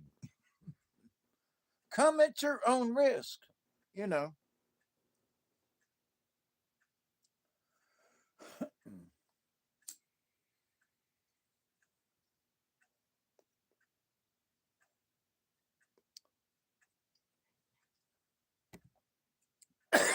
One thing I learned years ago, and I don't know if most Americans know this, but in the southern states and the southern borders, and I learned this from a friend of mine who traveled back and forth to Mexico quite a few times. and God rest his soul. Um, but so there's the border of Texas. I'm just going to use Texas. There's the border of Texas and Mexico. But then 15 or 20 or 25 or 30 or 50 miles, I can't remember what it is, but there is this zone along the border, so many miles inland, okay, within each of the states. And that, if if you were a truck driver or something, you could travel across the from like Canadians, you could go across from Windsor into Detroit and back and forth. There are a lot of truck drivers back and forth to the Ford companies and the engine companies and stuff. A lot of travel back and forth up around Detroit because I went across there several times into Canada, from Detroit myself, and drove all the way to Toronto. So, but um, so there's a certain amount of space that you can go. Now it's more liberal in Canada than down in from Mexicans coming in, but that they could drive a truck. They could, come across the border and work within this band. But then if you went beyond that point, then you had to have proof that you were American citizen. You could be Mexican up to that second hard border, we'll say. If you were traveling and got to that next demarcation line, um, the state line to the Mexican border. Now, this is where they say, sorry, bud, you can't go no further. You can go back 25 miles or 30 miles back to the border, and we won't mess with you in this little gray area zone.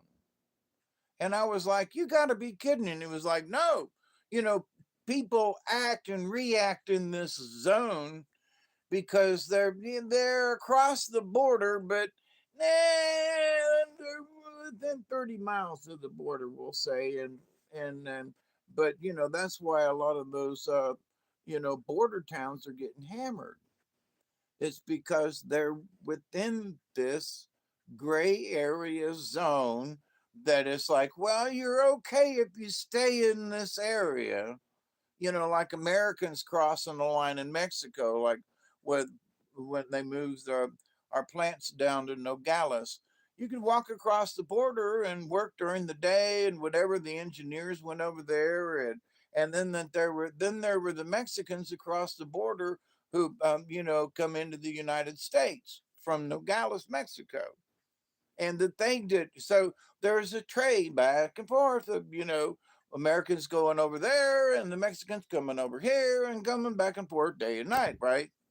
And so it's like business as usual. Well, but once you got out of that zone, at least in America, and I don't know what it was like 25 or something miles. There was so many miles, and I was like, "You're kidding." So anyway, anywhere in this gray area, they didn't really care if you were still a Mexican or not, or if you didn't go home at night or something. You know, well, they frowned upon it, but you were in the gray zone.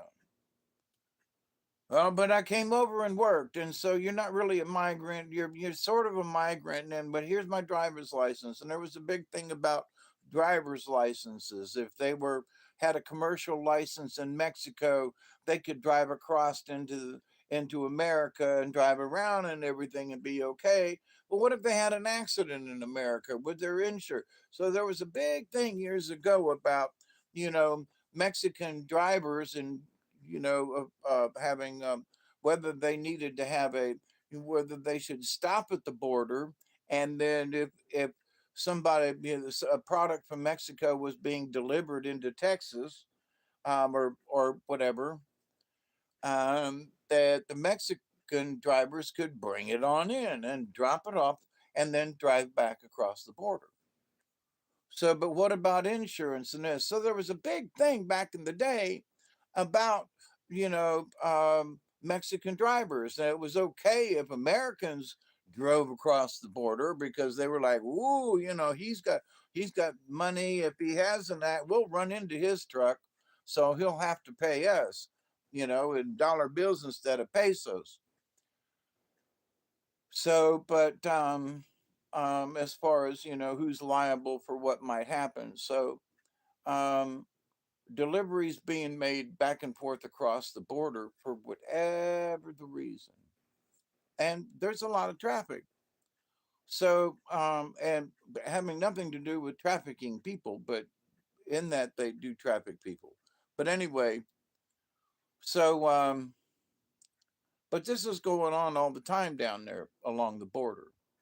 And so there's this gray zone that most of America doesn't even realize that exists. Now, I've been through the deserts down there. I've been through the desert on a horse with no name. It felt good to get out of the rain. In the desert, you can remember your name, and it ain't no one for to give you no pain. Sing along now. La la la la la la la la la la la la la. Ooh, in the singing mood, right? So, but anyway, not a horse with no name. But that's just it.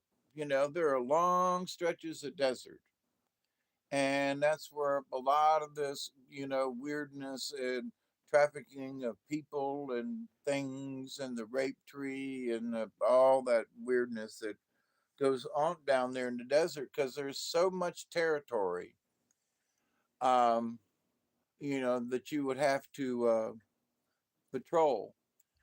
Now, living here in the state of Georgia, I live close to the Florida line, and I have been south to the Georgia line, Georgia Florida line, and on the Ochlockonee River, and I talked about it, and that's where I saw those water nymphs or the fairies or whatever that showed themselves to me, and it wilderness, and the idea that you know there are a few people that live down there, and yes, it's the state of Georgia, and yes, it's the state of Florida, and yes, there's this strip along here, and but all along the state lines, there are places on rivers and lakes and in swamps and in fields, and that to be able to patrol just the Georgia Florida border, just down here, just south of me, it would be like, what? There are places and where you could slip through and get by, and where it'd be like, what? So, but out in the desert, where it's brush, yeah, it's a different kind of brush and so forth. But the idea that to patrol it, so just try to patrol my back swamp. You know, if the little Ochlockonee River, if you was to try to keep people from one side to the other, there's too many places they could cross. You'd want to what? So here's a wilderness around here that is swampy, where out yonder in Texas it is desert. So different climates, different atmospheres. Um, so one might be easier to cross than another, I guess, is sort of my point. But that I couldn't see to where the border patrol was trying to keep people out if they if they really wanted to get in, is my point. If I really wanted to go someplace back here, I can, and I have, and I'm not as able at the moment, but I've gone, a mile down this river where other people go, you went a mile down the river? Yeah, you're not supposed to be able to get that far down that river. It's supposed to be blocked. And Well, back in the day, I did, and so there are other folks who just, I can't believe that you were able to do that. Well, that means that I was able to cross either side of my own river in the backyard, but the another river that's crossing between two states, or like the Rio Grande is between the state of Texas and Mexico. It's like so I don't know if the Rio Grande goes into Arizona and New Mexico. I can't remember that. I can't remember where the Rio Grande starts, how far west it does, but it crosses all the way over and down into the Gulf of Mexico, I believe. So, but anyway, or does it go over to the, I can't remember. I can't remember my geography. But so anyway, it is a pleasure to have you all here. Um, but so, Hamas and everything, yes, horrible. But what happened to Korea? Good question.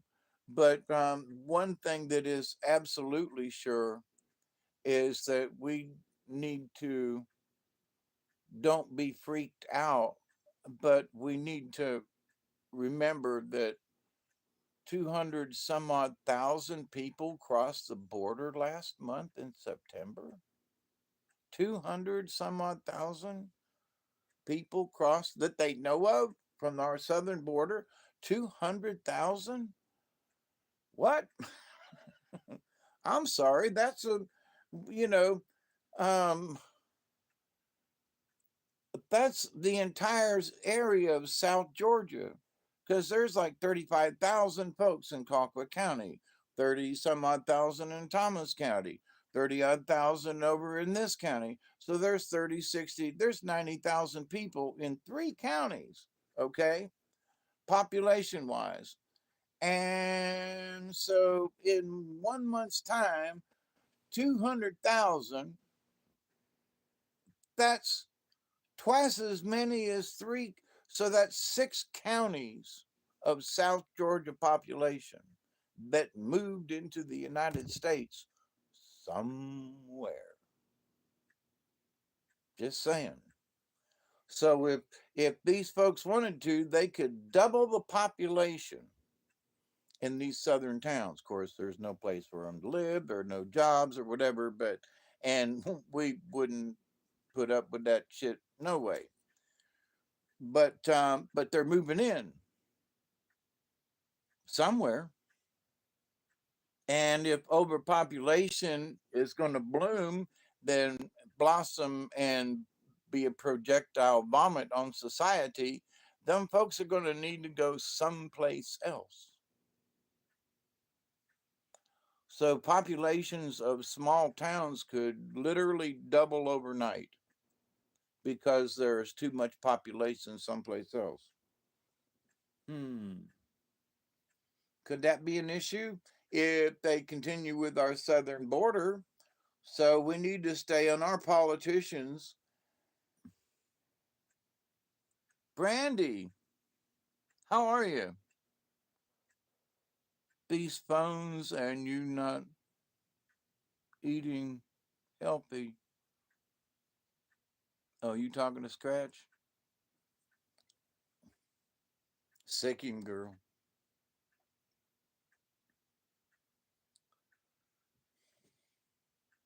It's almost a 20 again. I'm going to be early.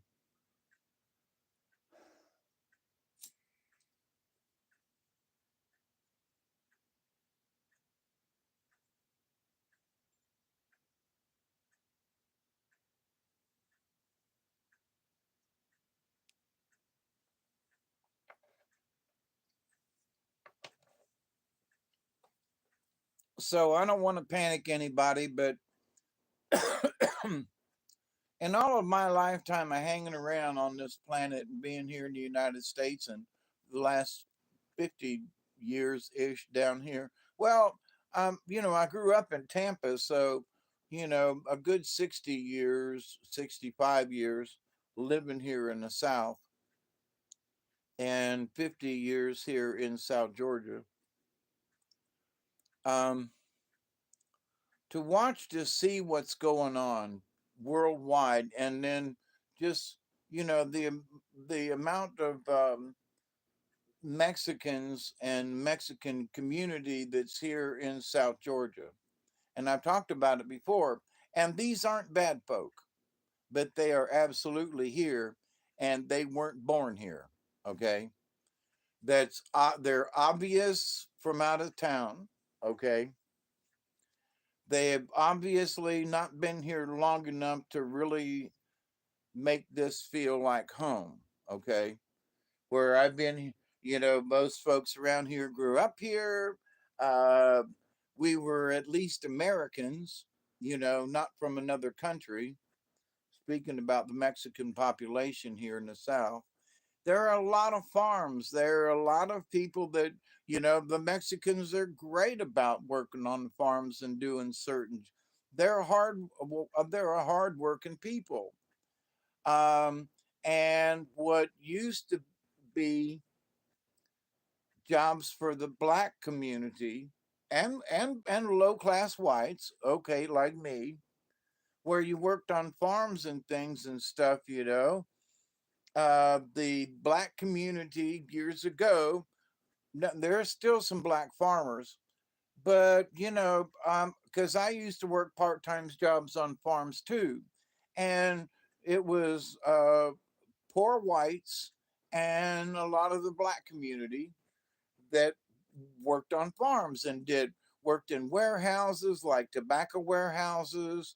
Um, if back in the day when there was a lot of sugar cane around here, they cropped the sugar cane, and then it went to the thing, and they ground it and turned it into syrup, and down in Cairo, Roddenberry still has some big pickle.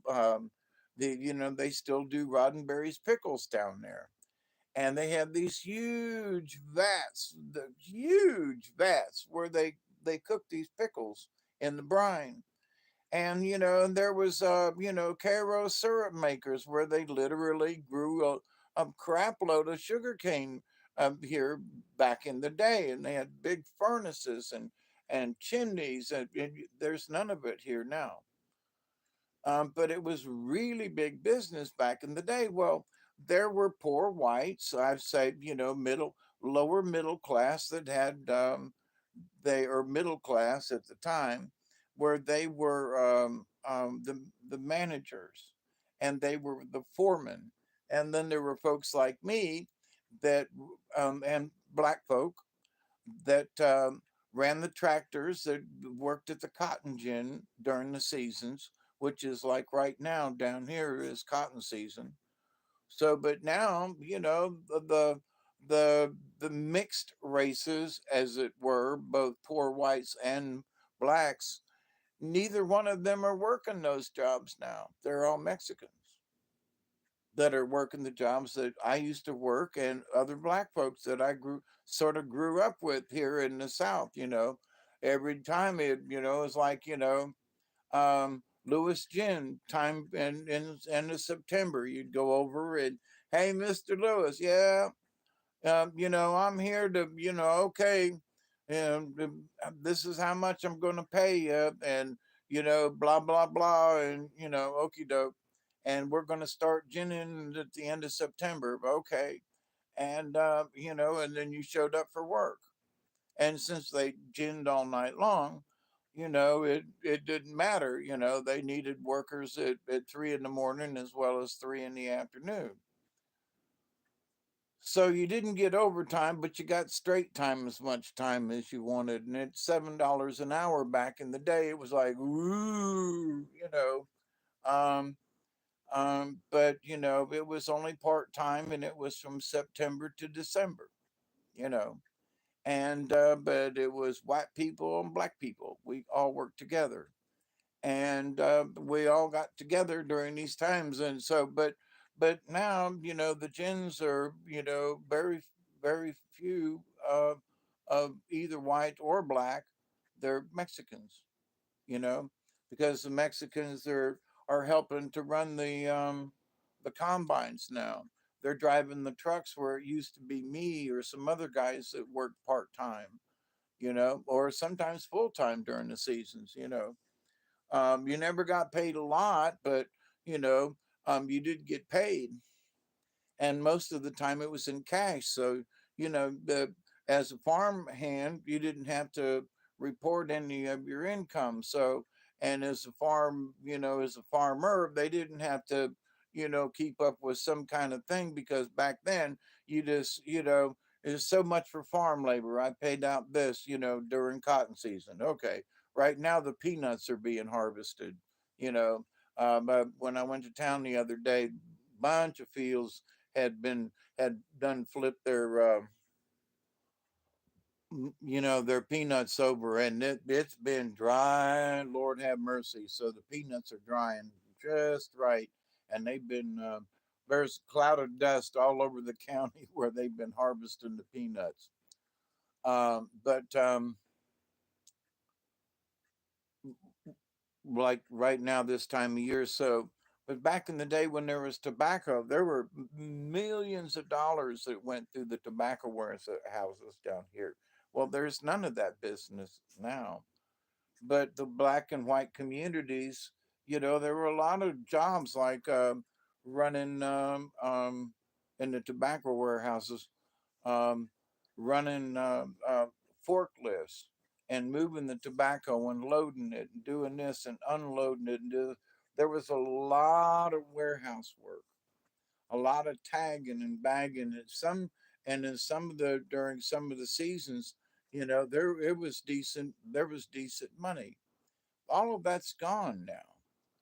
So, but from the workforce of how we worked within our own community without any Mexicans, and I'm not speaking bad, no, I'm just saying we took care of it within our own communities.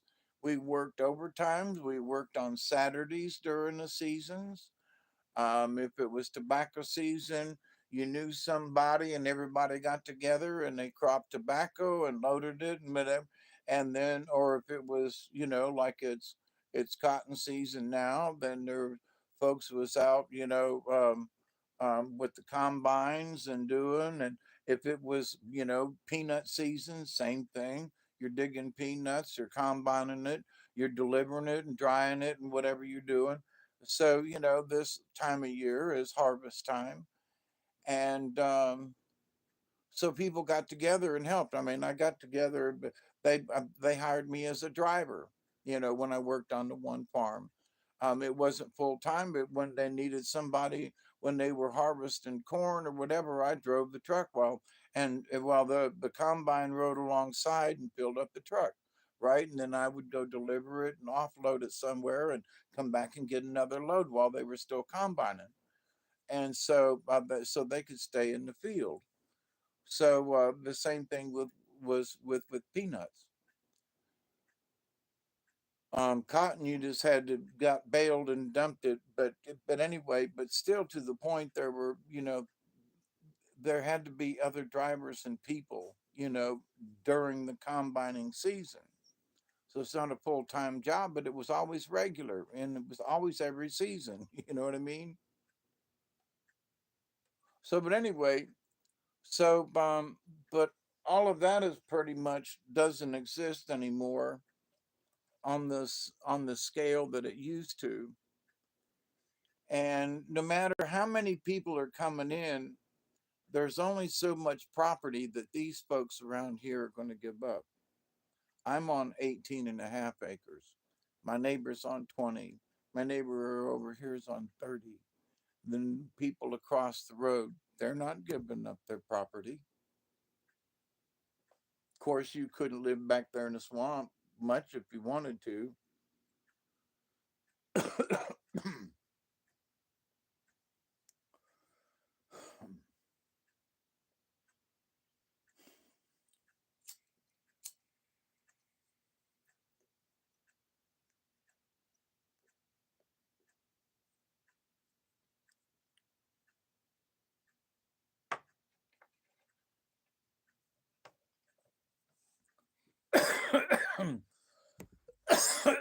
So Population density hasn't changed much here in the last bunch of years. Um, we've maintained, in fact, if anything, there's been, probably a slight decrease in population. But, over around Valdosta and certain places, there are a lot of Northerners who moved down here. And there's some things that people find about South Florida, I'm sorry, South Georgia, that isn't, it's different than if you go 50 miles south into Georgia, into Florida. The Red Hills around Thomasville and going into Tallahassee. But when you go over towards Lake City and all, it's just kind of flat and mundane, and which I think a lot of Florida is flat and mundane. But where when you get into Georgia, you get into the hills of this, and So even though I live 50 miles from the border, it's different up here. It just is. Now there's some places in northern Florida that are similar to this South Georgia area here. The terrain is similar, but literally just crossing over the border, it's just a different feel. It's sandier. The trees are different. The deer are smaller. I mean, there's a difference. I mean, literally, the deer are smaller. You know, almost by like one head. The deer are smaller. And but you come up here in South Georgia and the deer are just that much bigger. But anyway, so whatever the climate is, whatever the the rest of it is, like from where I live here to go further north, even 50 miles, there are different plants and things that grow in a different temperate zone that, at different latitudes. Is that right? Yeah, latitudes, going north and south. So, but anyway, it, it it is different physically, and it also feels different. And having lived down here and crossed back and forth and going into Tallahassee, Tallahassee is similar because it's hilly and everything, but when you get further east, where it's just swamp, it's just swamp, you know, it's just swamp, it's lowland flat, it's just swamp, you know, true swamp. Like I talk about my swamp in the backyard, but we haven't had any rain and it's dry. It's really dry. We're supposed to get rain like tomorrow and the next day, and into Friday. I don't know where it's coming from. It's supposed to be a cold front or something coming in. Supposed to be getting rain like tomorrow or later on today, I guess. And we could really use it. Okie doke. Um, but I gotta say, this dry period has been great for for them for for peanut um, and corn and everything, and also for the cotton, for the combining and all that. So the fact that they've had this really nice dry spell to get the peanuts up, that's been a good thing for the farmers. So can't bitch too much, but we need rain now. But we'll see if we get it and where it comes from. We'll see if the powers that be with their weather machines give us rain, or if they keep us in this mini drought at the moment. The peanut farmers paid for this dry weather right now. Just say it. Yeah, but okay, and the cotton growers too, because they don't want they don't want to combine wet or damp cotton. You can't do that because they put it in big bales and then it rots and everything. And no, no, no, no, no, you can't do that. It does not store well. They want the cotton dry when they combine it, as dry as possible. But anyway, um, and I've often wondered that, the powers that be are like, are they paying for this drought right now with no rain? Um, because it seems to favor the farmer, and I'm not bitching, really.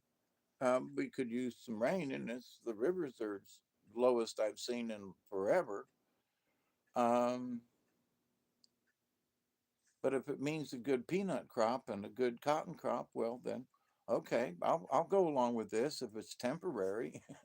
I don't have much choice in the matter, but it's getting to the point where the my well's getting low because with the shallow well now I've got plenty of water stored in my tanks, but that's not the point. The water table's lower, okey doke. But we'll see how this, we'll see how it is. It climate change? No, it's just this time of year. A few years back, about 2004 ish, 2003 or four, it was so dry that this in November, with this being October, in November, I was digging in the well because we had been out of water for so long, and I had crawled down inside there and dug out some mud, which needs to get done again. Actually, I need to somebody. I would crawl back down there, as bad as I am, but I need somebody that's going to be good on the top end of that hole to pull out the mud that I need to dig out of the bottom. But and if the my well is low enough this year, I need to pay somebody to help me haul some mud out. I need to crawl down in that son of a gun myself, one way or the other, and dig some mud out because it really needs it. It's been 20 years since I've dug any mud out of the bottom of the well, and I'm still pulling up too much mud into my regular water, and it's because some of the sides have caved in, and it needs cleaned out. But anyway, so much for hand dug wells, right? But this would also be a good time, um, because the water table's low, for me to sink my well back here in the back that I've wanted to, but I haven't been able to hire anybody to help me do it. And the volunteers that volunteered have not volunteered. So it's like, okay. Um, but um, but me and Doug are getting by with what we got. So, if it was any worser, I'd be, you know, lining somebody up or trying some other way to get more water. But we've got 2,000 gallons of rainwater, and right now we're not in any kind of scrape or serious issue. We're getting by just fine. But if there were anybody else living here in the house and using water more than he and I do, um, we would be more in a crisis situation right now because we haven't had any rain in the last couple of months, and the water table's down so much. So, but every time in its season. So this is nothing new, though, is what I'm trying to tell people. Well, it's been dry before. It's been so I still have water in the well up there. It's it's dropping because the water table is dropping, but it has dropped before. This is nothing new.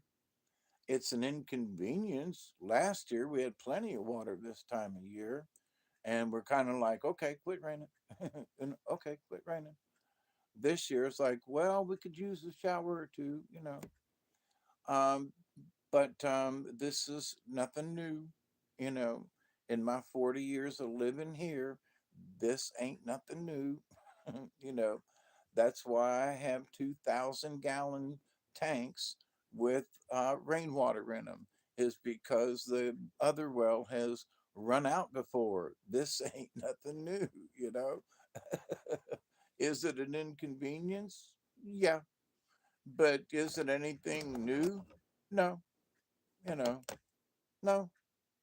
I know there are places out west where I was reading up and listening in because I was thinking about, oh, you can buy a couple of acres out west for, $10,000 or something. And I was like, okay, you know, having wanted to go out west and visit, like Arizona and places and stuff out there, and maybe New Mexico, and have an acre or two somewhere. I don't care in desolation, but you know, but um, um, and because you're in the desert or out there on a horse with no name,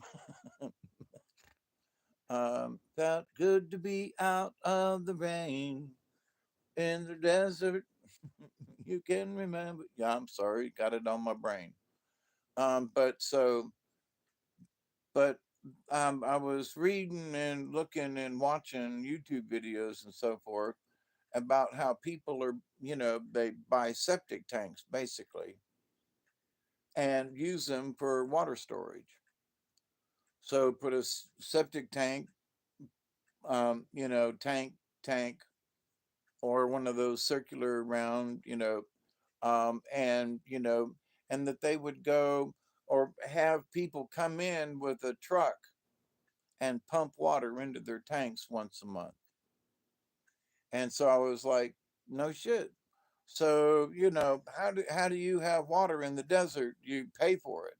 You have somebody come in with a big truck and with water, and you buy water and they pump it into your tank for you. And then you either pump it into your system or you use gravity feed or however it is. And I'm like, well, damn, that's sort of like I got my tanks in my backyard and I use rainwater. There ain't a whole lot of difference what these folks out west are doing on a regular basis to have water every day. And I'm like, well, now that's just interesting, you know.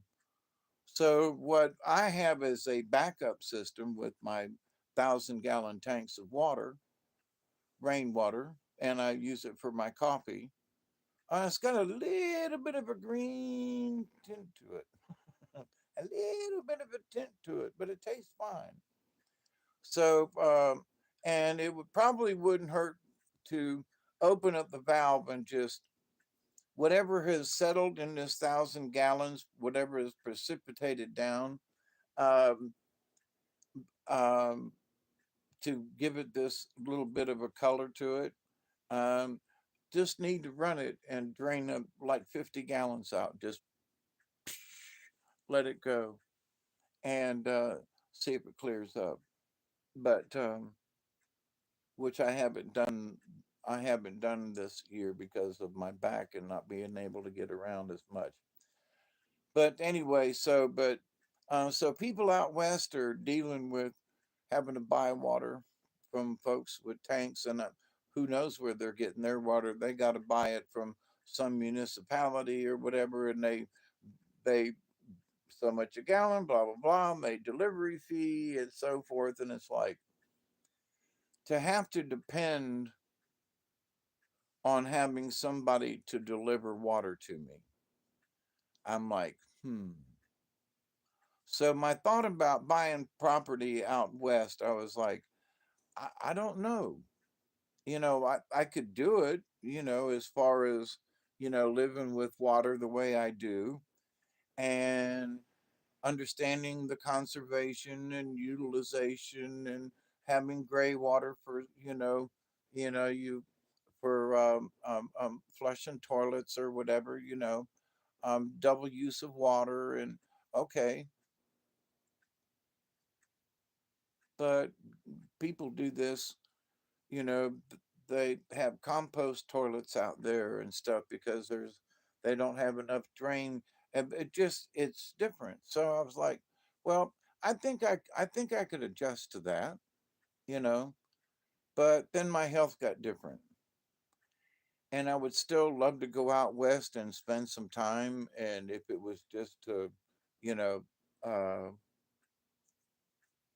if I could get my camper thing. I was looking at it today because I bought some more wood to fix up my trailer back. Um, I need a. I found out that it's my trailer works great, but one thing that isn't great is that when it rains on it, I don't really have a hard top for it or anything. And what I need is I need a portion of the trailer to be watertight and sealed from the rain. So sort of like a toolbox or something up front, that's sealed with a lid that I can take on or off or whatever, and but that I can put stuff in it, and if it rains or snows or whatever, it stays dry in there. And right now, I just been storing stuff in the front of the trailer, but when it rains or whatever, it gets damp or wet and whatever, and that ain't working. So I need storage for my camping gear and certain things.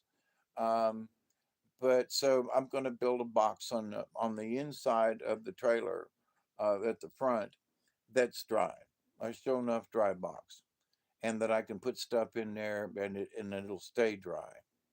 Versus trying to put it here and there and store it someplace else. Now, I built the trailer for storing my camping gear, you know. So, but anyway, and that's a project that I can work on now, even with my bad back. But I've been cleaning up where the weeds and everything have overgrown the yard and trying to get into the shed and to get into certain places and stuff. Uh, I should be spending time on cleaning the inside of my house and instead I'm out in the yard working. But the yard looks great. Riding on my John Deere and mowing in places, the yard looks great. Um, and it makes me feel good to be able to get out and move around instead of being stuck here in the house. But when I can't walk, you do the best you can. So, but anyway, but with, you know, we have our own North Korea here. We have our own, albeit there aren't bombs exploding, but there are rape trees that are a lot closer than the other side of the pond and down the Mediterranean. Not to minimize what's going on over there, not a bit, but the fact that there is that going on closer to home. It's not as loud. There aren't as many people screaming because there aren't any rockets going off.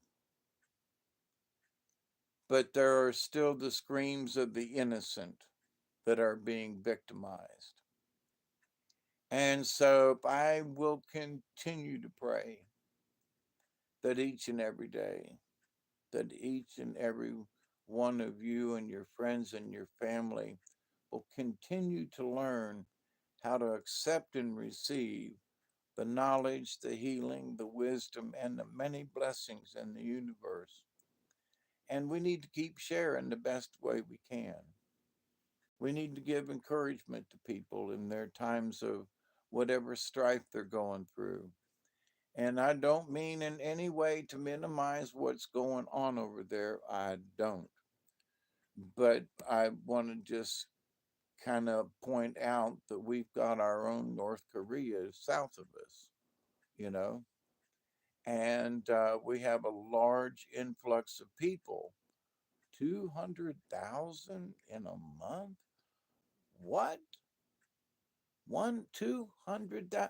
Now, I might have that figure wrong, but I was shocked when I and I think it was over 200,000 all along the southern border, but 200,000, I was like, in the month of September alone.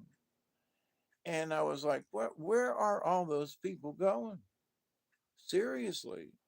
Because over the course of 4 months, that's 2 4, 6, 8, 5 months is 1 million people.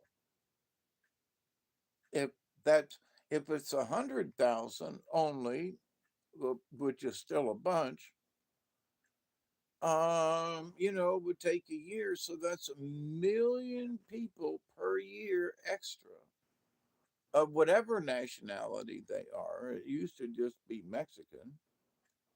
And a lot of times they went home for 6 months out of the year and they would come back. A lot of the folks that I knew around here did that. They'd work so many months up here in the United States, and then they would go back home. And then they'd come back up here, and they did that for years that I've known them, knew them. I don't know if any of them are still alive. Because of age, and for every time they got left out in the desert, with a horse with no name. Um, my good buddy Juan, he went and came back, and they left him in the desert during the summer, and winter times is bad too, but it was so hot that, his tennis shoes melted to the bottoms of his feet, and he couldn't walk for weeks once he got back up here.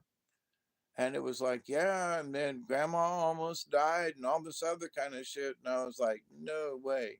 And they paid these coyotes, like $1,500 a piece or something like that, to get them across the border and into the desert and into the gray zone.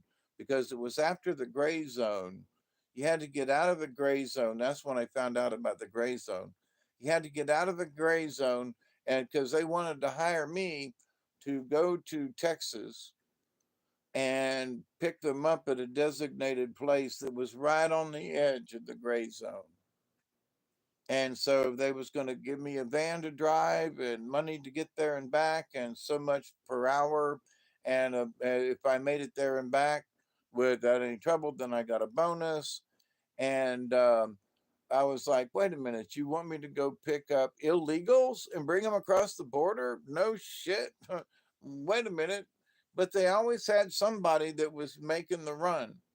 So they would make the run from down here in South Georgia and Florida, and they'd go down I-10 all the way to Mexico, all the way to, Texas, and then down into Mexico to down to the gray zone and pick up passengers. And they'd literally bring home a van full, and 10 hours later, they'd be back with a load of folks, you know. So I almost got into that. I was like, I could make $1,000 for one trip, and I was like, it was almost like running slaves, you know. And I just, since I got felonies against me, for possession of marijuana and whatever, um, the idea, like, all I need is to get stopped, and they'd run me, and they'd go, whoa, hey, he's a two-time felon, um are these people legal? You oh ye twice feloniously, you know is that Mossy Man? Hey buddy.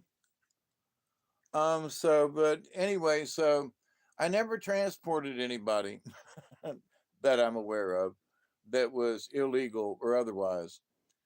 But oh, holy mackerel, but there was a real need for drivers, to pick up folks who were, and to take folks. There were folks who were going back that needed to ride just as much as they needed to bring back folks from the gray zone. It was easy to get back into the gray zone and go back to the border and get back to Mexico because, you know, they're Mexican. Um, so it was easy to go back. And there was like something like $50 a piece, and you drove, let's say 50,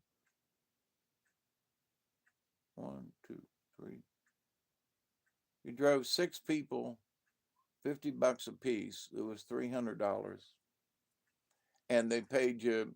That was what they paid you. Plus, they gave you a vehicle, and then whoever you picked up in the gray zone paid. There was whether it wasn't so much that you would paid so much a person by the people you were picking up, because there were people here in South Georgia who would pay you $50 a head to go get them, is the thing. So you got $300 to take them down and $300 to bring them back. So that was $600 for, a trip to the border and back, as fast as you could drive it.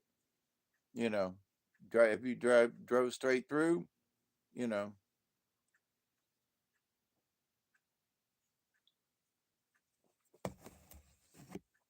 and they provided the vehicle and the gas. So, but anyway, so that's going on right now. I mean, it's sort of the reason I'm telling this story, because there are still people who are being shuffled back and forth. And that's the people who established these routes with the Mexicans, okay? With families and cousins and aunts and uncles and friends in the village where they came from. And it's sort of like an underground railroad kind of thing. And this has been going on for at least the last 30, 35 years here in South Georgia. At least. At least 30 years, because 20 years, and, yeah, at least 25 years. Okay, back up maybe. But, the Mexican restaurants that are here, they've been catering to this underground traffic. And plus the amount of Mexicans who have taken over their farm work. And like I was discussing earlier, that used to be taken by us folks who already lived here. So, but one of the interesting things is I don't know when it has increased. These people have increased the population of South Georgia, but not enough to like really impact South Georgia. Yeah, there's 10,000 more people here, but they're spread out over a couple of counties. So there's a couple thousand there, there's a couple thousand over here, there's a bunch, there's 1,000 or 500 working at the chicken farm. There's the ones at the restaurants, and some of the plantations are where there are those who are carpenters, and there are Mexicans in South Georgia, but not to the point of where they have taken over neighborhoods. Now, there are neighborhoods of them, old trailer parks and things and stuff like that. Um, what the hell is that? What? Oh, what the hell is that?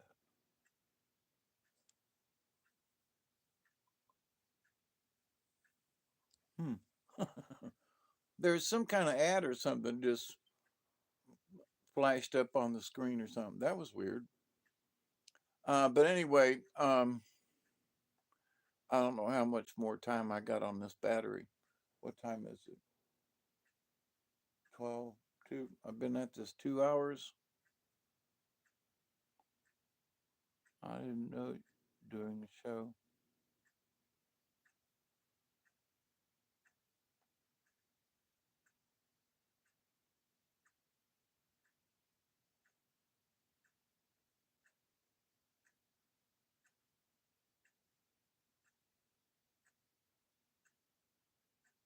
Milky Way Soul Tribe. Yeah.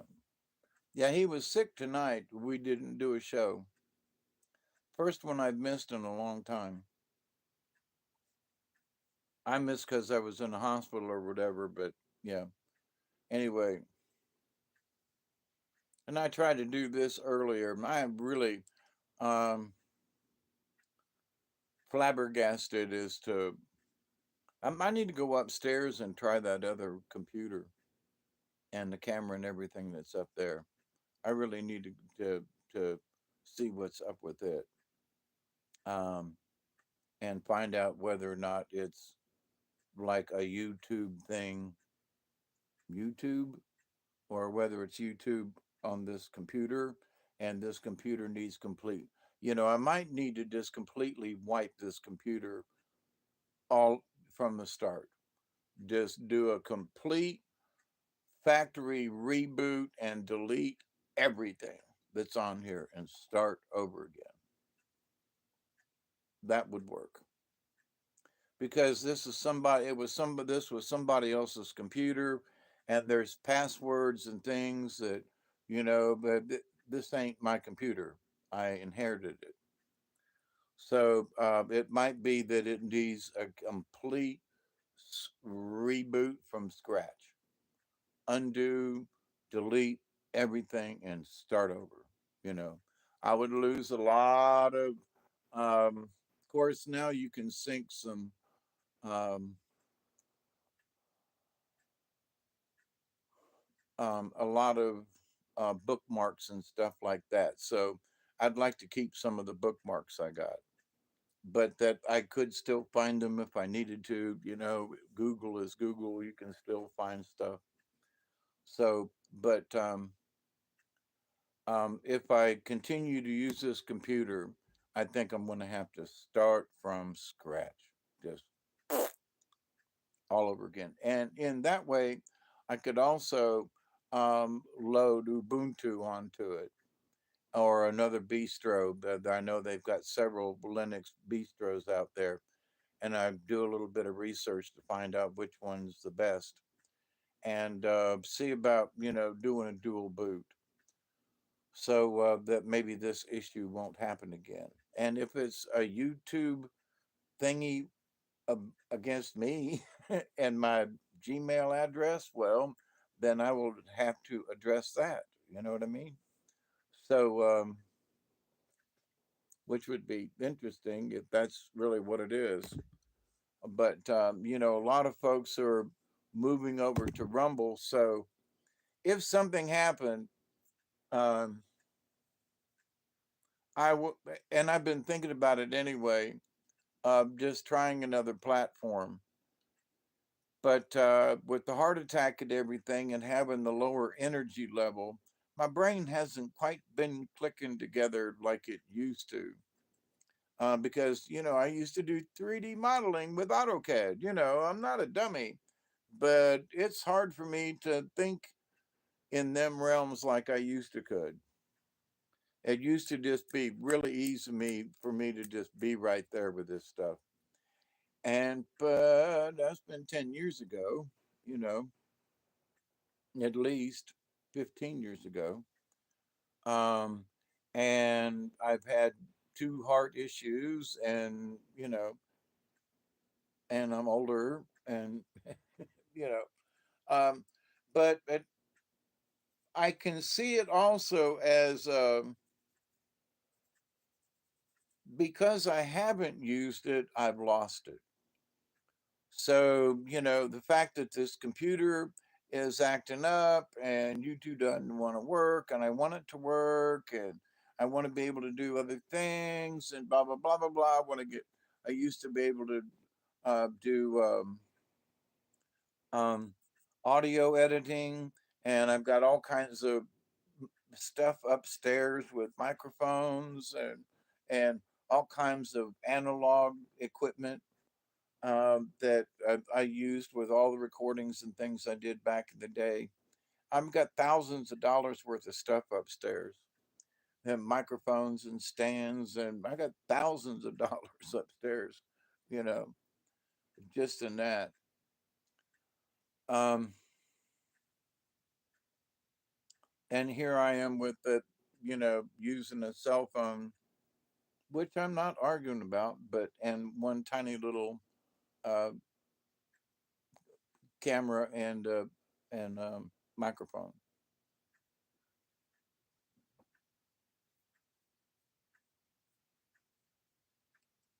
Although these small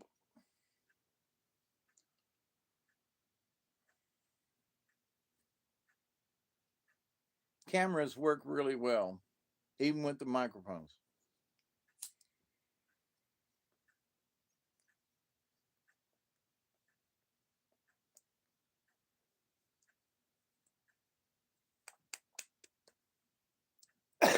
But I used to run through a sound card so I could bring in different, left bank, right bank, um, and import sounds. Whereas trying to plug it into one of these, phone jacks is not necessarily the best thing for importing sounds if you're doing recordings. So, but anyway, um, so what I'm learning is that if you don't use it, you're going to lose it, and in a lot of ways with walking and so forth, but also with the brain and the noggin. And I know I haven't been using my noggin the way I used to. So if for whatever reason you might be out there and you might be getting a little sloshy in the head, I've almost let my sloshiness go too far. But at the same time, I realized that I've transferred my sloshiness. My nose is starting to itch again.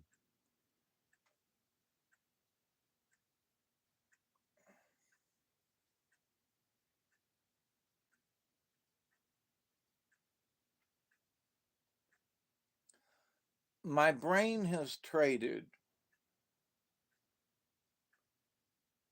computer geeky stuff into, and I say sloshy, because I still retain, like I've been talking about partitioning hard drives and being able to do this and that. I used to know how to do all that, right? But not with current stuff. So I would have to learn to update. But I used to be able to do all that for a long time, going way back. So, but I haven't done it recently. But I haven't pulled an engine out of a vehicle lately either. Um, I used to tear down engines all the time. I haven't tore one down recently. Okay, but I still know how to do it. Have done the mechanics, but just because I haven't done it recently, done. But at the same time, if I haven't used a set of wrenches in a while, it feels clumsy. So working around certain things within like Windows or certain current things, it's clumsy for me. It's like I haven't used these tools in a while.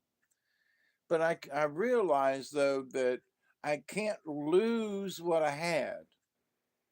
So I have to be able to remember that which I used to could do, and I used to could do it really well.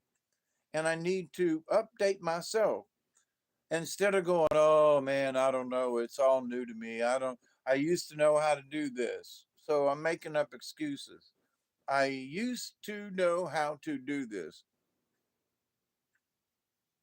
Actually, I still know how to do it, except I need to update my current files.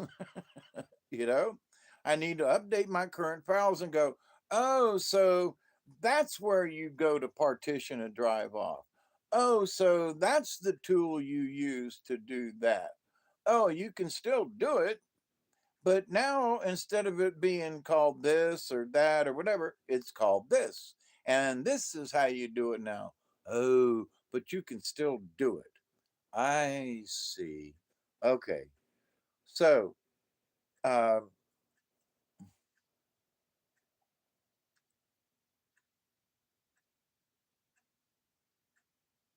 that's what I need to learn. But in order to keep my brain, and going to the squirrely side, I realized that I spend a lot of time sort of like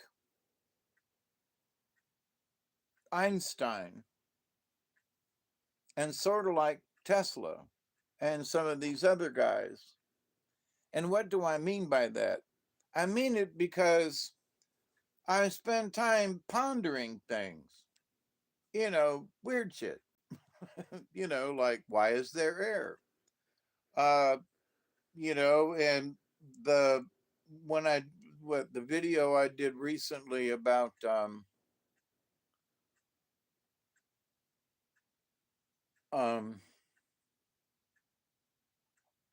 that intellect, about IQ and what makes a genius, the genius of thought. And well, wait a minute, but in that there's a lot of information in what I talked about, the genius of thought. So how we use thought in different ways, but in understanding for myself, I have pursued as a prayer warrior, as by choice, um, the the um, the shaman in training role that I've picked up within the last 15 years. That yes, I chose this path, and the path has sort of chose me. But with that comes this, I'm not thinking about computer stuff, okay? Which requires, thinking in 3D terms of parts fitting within parts that fit within parts, so that you know and thinking in those terms and being able to literally see them in my head, visualize them and turn them, and look at it from a top view and look at it from the side view, and being able to turn these drawings in my head and the parts and stuff, close my eyes. And sometimes I've talked about this before, where I could kind of see it somewhere in here in front of me. Is somewhere, just I could just imagine what the part looked like and turn it, and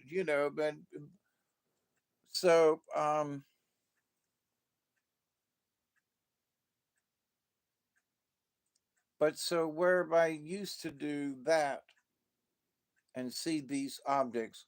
Used to do theater. I used to be able to perceive how the lights looked and where the angle came and what the color was, and the this and the that, and directing, shows where folks would, learn how to where they needed to be on stage for the where they would look the best, and building sets and thinking and seeing it, in 3D in my head, and then build it and project it and then light it and then act upon it, and not having any of that in these last few years. My mind is sort of turned to mush, but the mush has been in a spiritual mush. Wait a minute, I'm walking around in a mush, but it is sort of mushy. It's a little gooey. you know, you get stuck in certain areas and you get some on your hand, and you want to sling it off. You get stuck in the mush, and it feels sticky sometimes. Not necessarily on that good hard red road. It's kind of mushy. So I realized here recently, and and not necessarily studying other shamans, but other shamans and stories and things have like crossed my path recently, and I'm like, I didn't really plan on it this way, but my life has sort of kind of worked out this way. um I've studied the Bhagavad Gita. I've studied, about Buddha, not as intently and as intensely. Like, I can't read Sanskrit or nothing.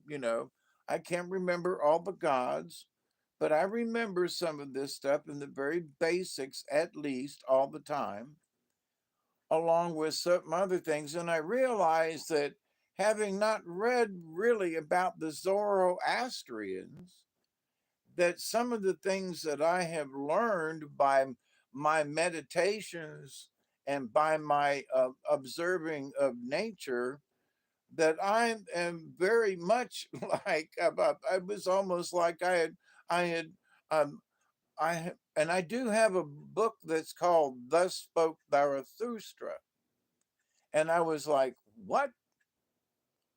So all these years that I have developed with this philosophy of not necessarily of my own, because I have studied these other religions and other things, and heavy Christian Catholic thing, then branched off into these other places, and then just starting to listen to elders and listening to the creator and listening to the animals and listening to nature. And there was something that I read today that and it was some fancy schmancy Buddha or somebody that said, and that everyone must walk in nature to feel the closeness with God. Everyone must walk in nature to feel the closeness with God. And I was like, but that's such a simple statement. And I think there something else was uh, in except for God, but I mean, it meant the same thing, like nirvana, but to the point though, um, to walk in nature is to walk in heaven. And to walk with nature is to be with God. And what? Yeah. So the more that, and Duggar and I went walking in nature this afternoon again, and the fact that I have this nature preserve that I live in, live on, and live with, is still after all these years to still be a blessing to me. But every time in walking through nature, it is like walking to heaven. It's walking with God.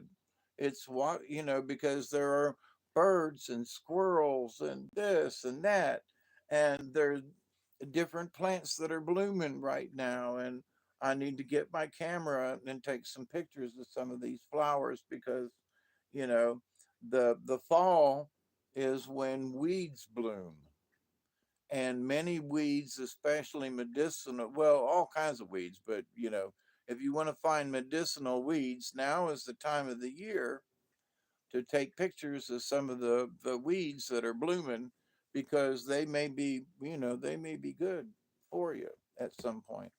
But anyway, so I can tell that my brain is turned to mush, because instead of having to do all these calculations and 3D drawings and things and stuff, that there was a period of time where I haven't done anything.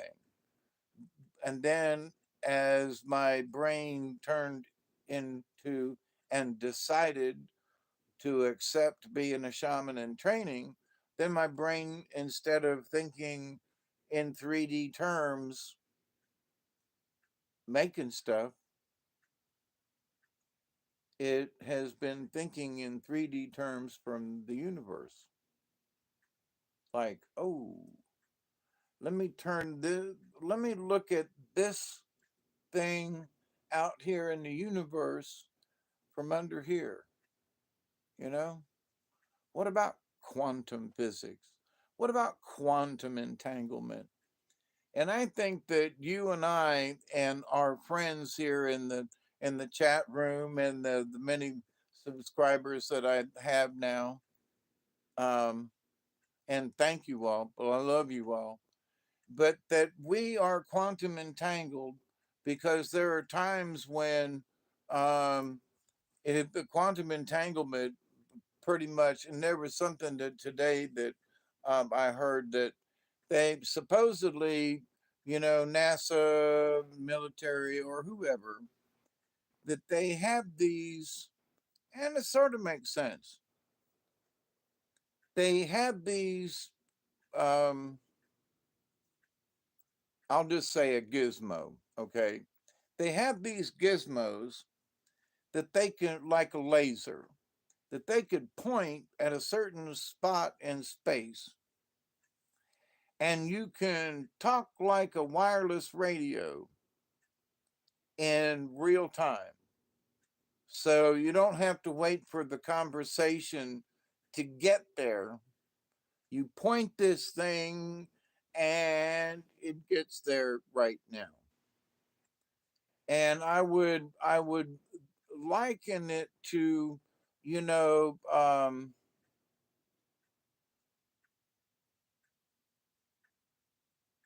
whether Star Wars or Star Trek, the fact that it's subspace communication, similar.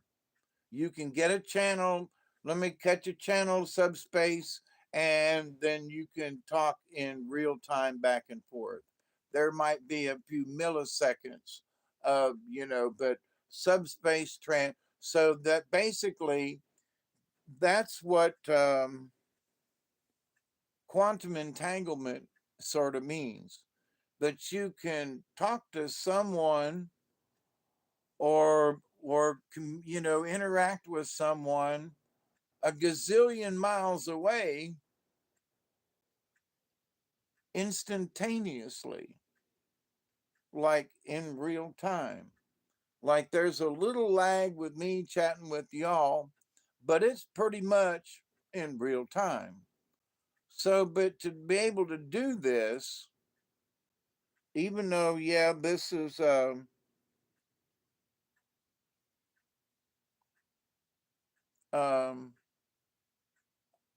you folks from around the world, Richard, you're in the UK, right? So there are folks around the world that can, in almost real time, we're having communication. So what if you could do this with to Jupiter or to Pluto, who's a bunch of miles away, and do it instantaneously versus some kind of jet lag, you know, having to the waves having to actually travel through space to get there, right? So that's the quantum entanglement. So to be able to, and so in the universe that this happens. And how do we know this? Is because when we have similar thoughts. So for those of us who are members of the League of Like-Minded Beings, we know what this means. We've had similar thoughts between us, right? And somebody has one thought, so uh, I Michelle or somebody out there, I'm like, what's the name of that? Next thing I know, somebody's typed it in the chat room there. So many times our thought patterns have intermingled in the quantum mechanics of things. And we have proven that quantum mechanics exists and does work because we have in entangled ourselves with communication skills and stuff over the years that we have communicated. Would you not? Who's that? Who is that? I can't read. So, like Richard, there's been times. Oh, Bonnie Davies, how about that? So, I mean, there were times when I've said, in the middle of the night, I've gotten on and like, I don't know who out there needed me, and Chloe or somebody would say, "Oh, I was thinking, hoping that you'd come on this morning or whatever," and go like, "Oh, okay." So my phone rang in my head, quantum entanglement, and I've come on and done live streams and whatever, and so and we've had similar thoughts amongst ourselves and go, oh, I was just thinking of that, and be typing it in the damn chat room there. So we have proven it amongst ourselves that quantum entanglement exists. The experiment is over, if you will. Okay. And so one of the things that um,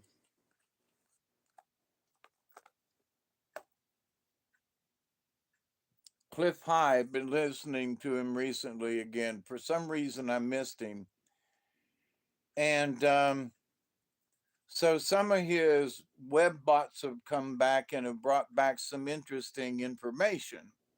And to catch up on what the web bots perceive as coming in the future and some of the things that have happening might be happening or nudging in a particular way, it's been interesting.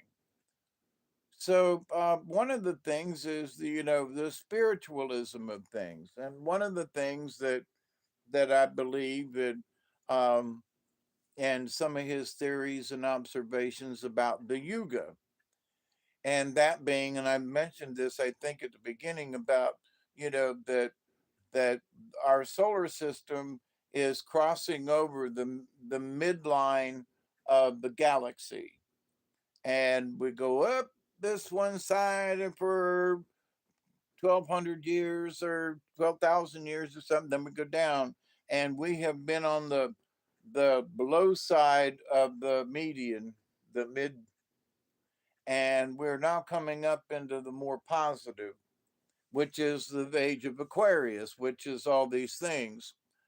And so the energy, because of the yuga and the changing in the whole solar system, and having had these thoughts on my own in listening to Cliff these last 2 weeks, for example, and catching up with some of his thoughts, I was like, there are certain people who I've listened to for years. And now, for whatever reason, like for example, Drake Bailey, I haven't heard anything about Drake Bailey, even on his Saturday shows um, on Blog Talk Radio. I haven't seen anything new, and there's a lot of things that have just he's there were people who were interviewing him, and I haven't seen anything. It just one day he was there once or twice a month, and now there's where'd he go? What happened? There's other folks like, for example, Dante. A couple of months ago, he said he was moving, and he was moving out of the war zone back into Spain or Portugal or France or somewhere. Anyway, I'm assuming he's still moving. But we don't know. We haven't heard. So there are several people that I have listened to religiously for years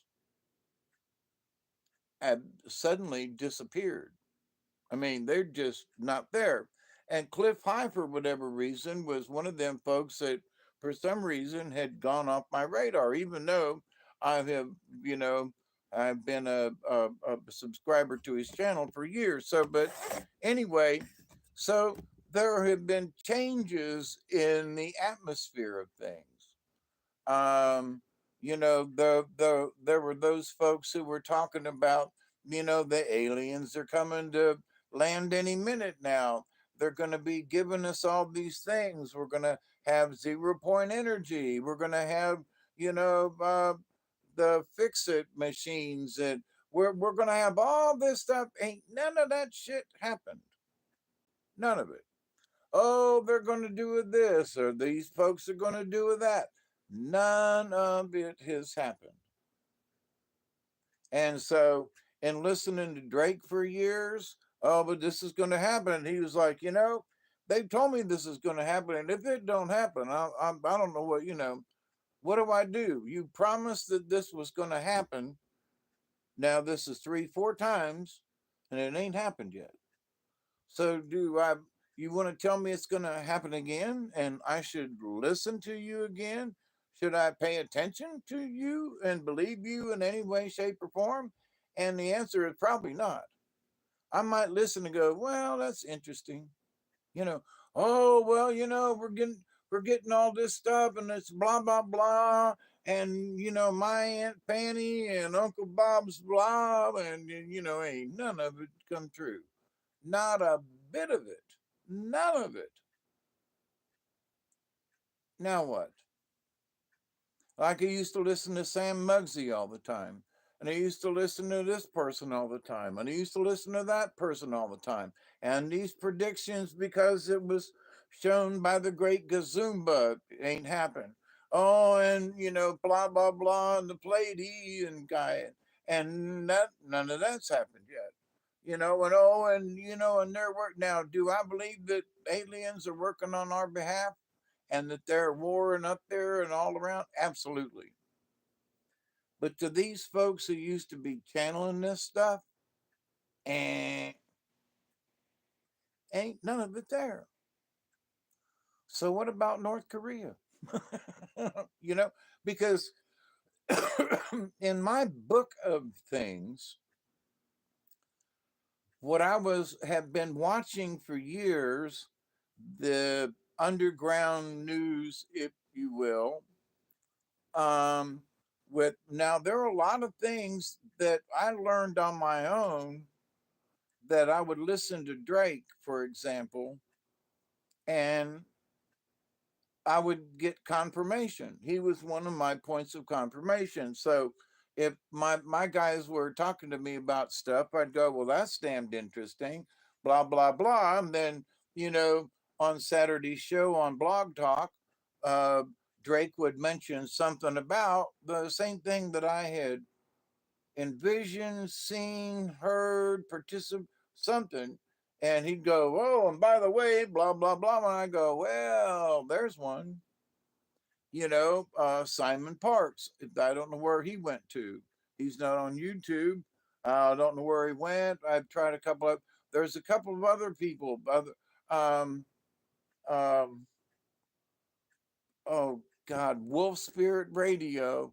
Uh, I can't think of his name right now, but I can see his face. But over in Ireland and over in the UK, and none of these folks that I don't know where they went, but they ain't there.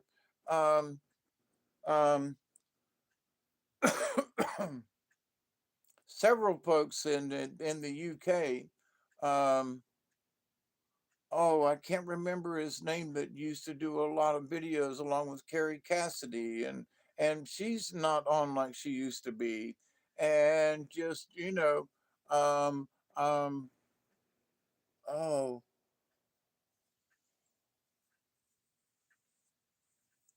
who was the guy that used to do a lot of the videotaping over there? But anyway, he reminded me of a guy that I worked with here in South Georgia.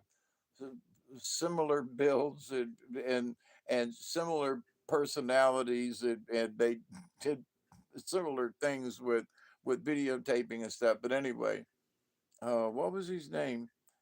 But anyway, but to the point, they've disappeared. To me, they've disappeared. I haven't. They used to be on all the time, once a month at least. You'd see, there'd be a show or an update or something, and nope, where'd they go? So these folks who were, um, I think some of these folks were kind of sort of taken out in a way, but some of the predictions that were being made, the predictions weren't didn't predict. They didn't fan out or whatever. Now they might have been disappeared. Uh, Alex Jones, yeah. There's been some stuff that but Alex, I agree with. You know,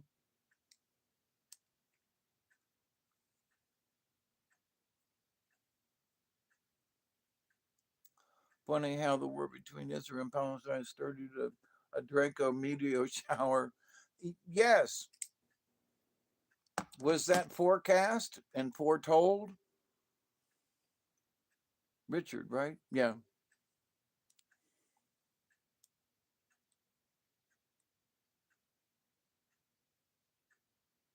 Now that's going to bug me. I can't think of that guy's name over in Britain. that used to do all the shows with Carrie Cassidy and Simon Parks and some of them over there. Yeah, we passed the 20 mark, didn't we? Might have to take just one more hit off of this.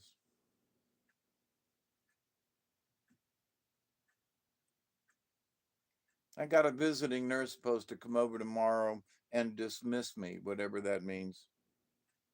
These folks from Colquitt County hadn't been near as good as the folks from Thomas County.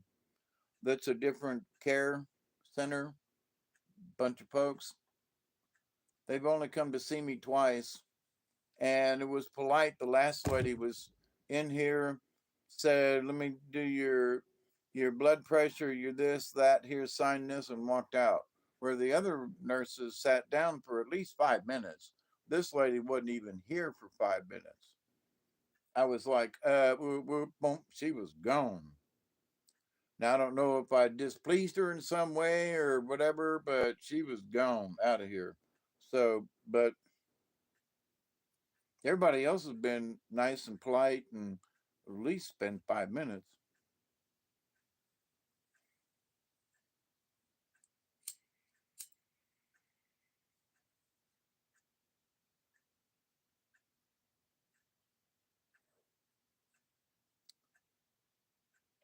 Because one thing, and I don't want to complain and try my best not to, is I'm not doing as well as I would really like. And I know I'm getting older, but my heart is getting weaker, and here I am smoking. But I've stayed below a half a pack of cigarettes now, and I have stuck with that.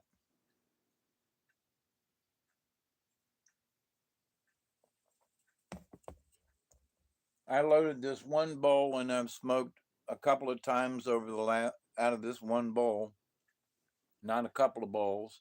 I didn't keep hitting it and hitting it.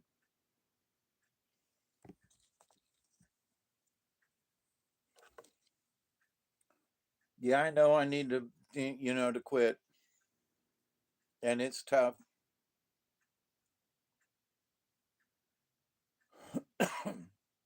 But in the grand scheme of things, as I'm getting older, no, I don't feel as good as I used to.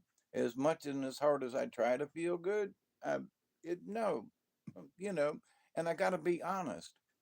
But I've been through a lot this last year.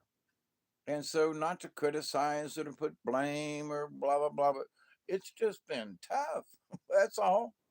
It's just been tough. So, do I feel like a spring chicken again? Is because my blood pressure okay? Does that mean I can go out and run around the yard or whatever? No.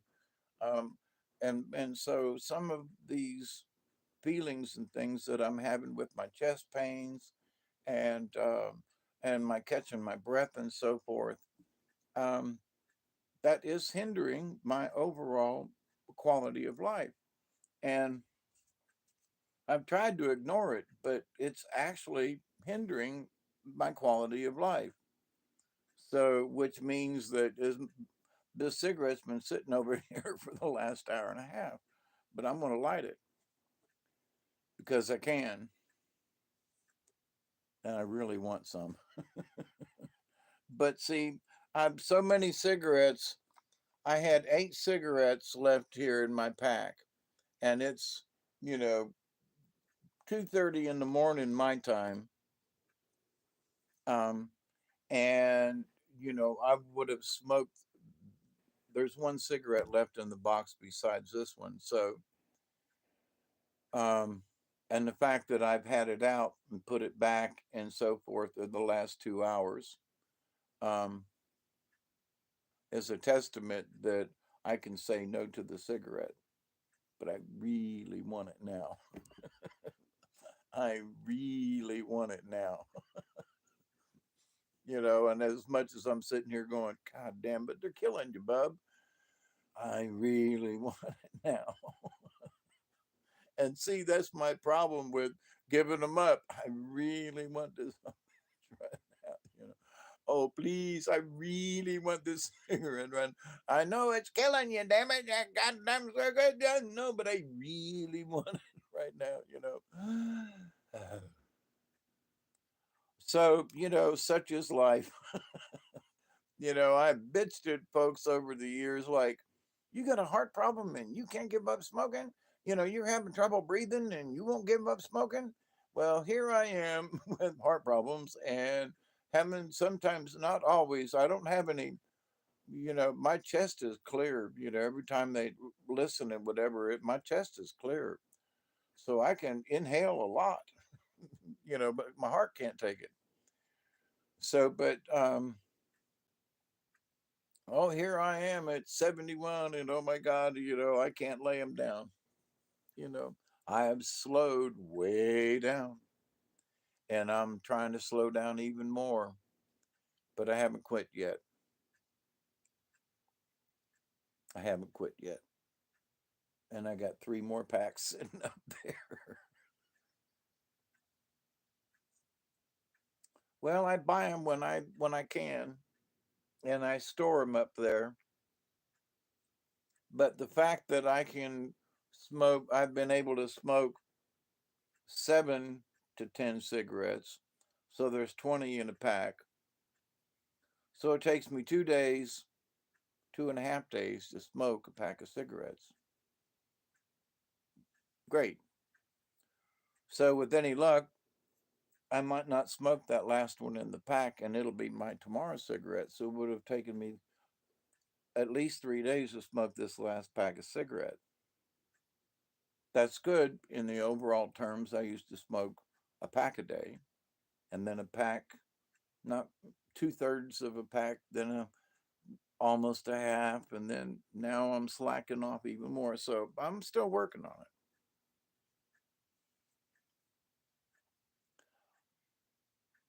But so,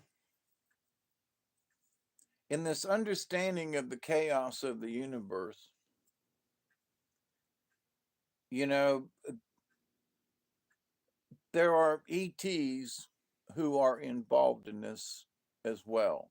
Okay. So it's Israel and Hamas, but some of the really cruel shit is being sponsored by some of the really nasty alien races who want to inflict, they don't want just war, they want to inflict terror and chaos and, you know, um, sort of a reptilian kind of thing. And you might say, you don't hear me talk about reptilian kind of thing much. But I believe because there's been that kind of activity over there, I believe this head chopping off and this little baby stuff, it's not just, it's not the Afghanis or whoever that's, you know, uh, shooting or whatever. And no, it's raping and killing and watching and torture and it's weirdness. And I think that is another level of savagery that you say, well, humans don't do that to other humans, you know?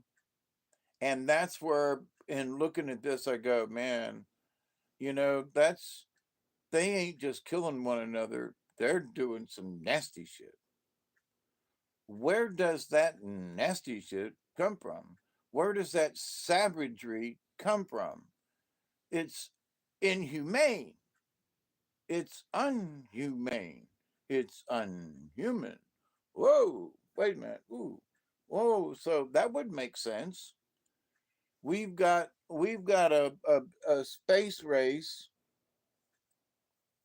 who hates our guts, who hates this race because they're related to this space race and they ain't liked each other for even longer than the two races on the planet, okay? So where would this extra savagery come from? You understand? I think it's because it's alien to us to have something like this happen. in front of everybody and them threatening all this, it's alien to us, and it's a savagery that makes it inhuman, unhuman. Does that make sense? Shouldn't that just sort of explain it all? Who is it? Don't know. Got an idea or two.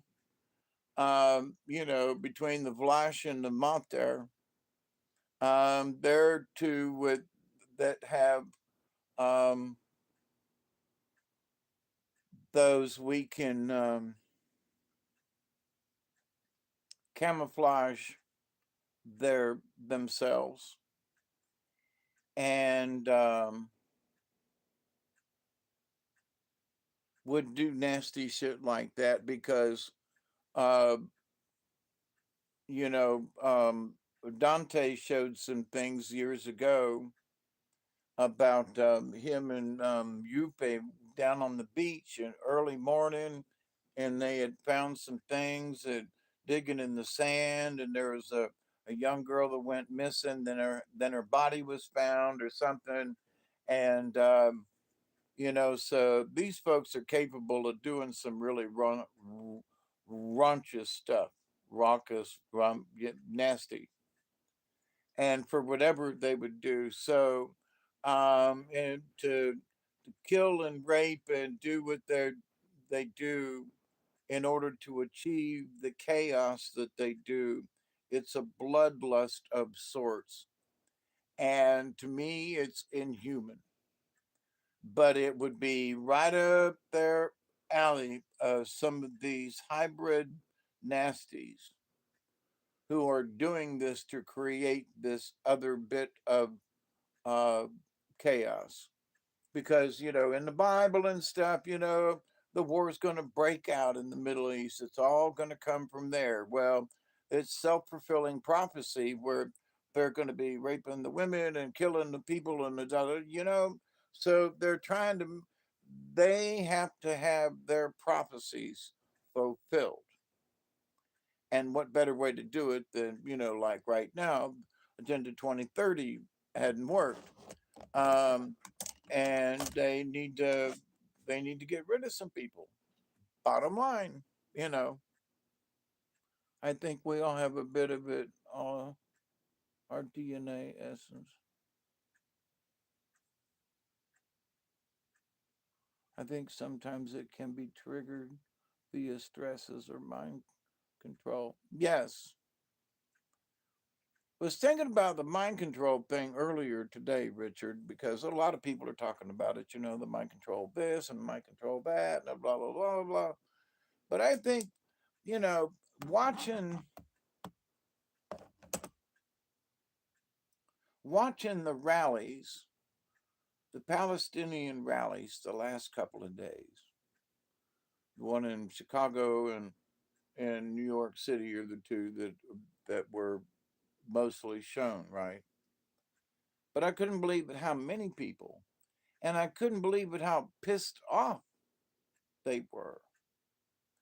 And I remember the days of I lived down here in the deep South, the old South, and I remember the days of the KKK. And if I didn't know better, listening to these people, the Palestinians who were like, kill the Jews, gas the Jews, fuck the Jews, was like KKK.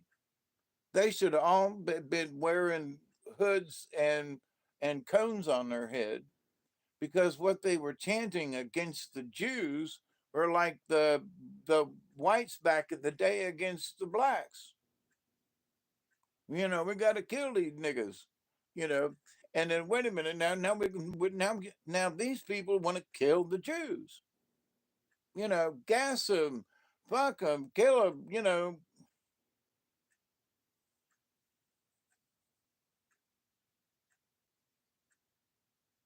At least the KKK wanted the blacks just to stay in line. They didn't want to kill them all. They wanted to make set an example, but they didn't want to kill them all. They wanted to use them as slave labor, but the Palestinian folks, they want to kill the Jews, kill them all, get rid of them, kill the Jews.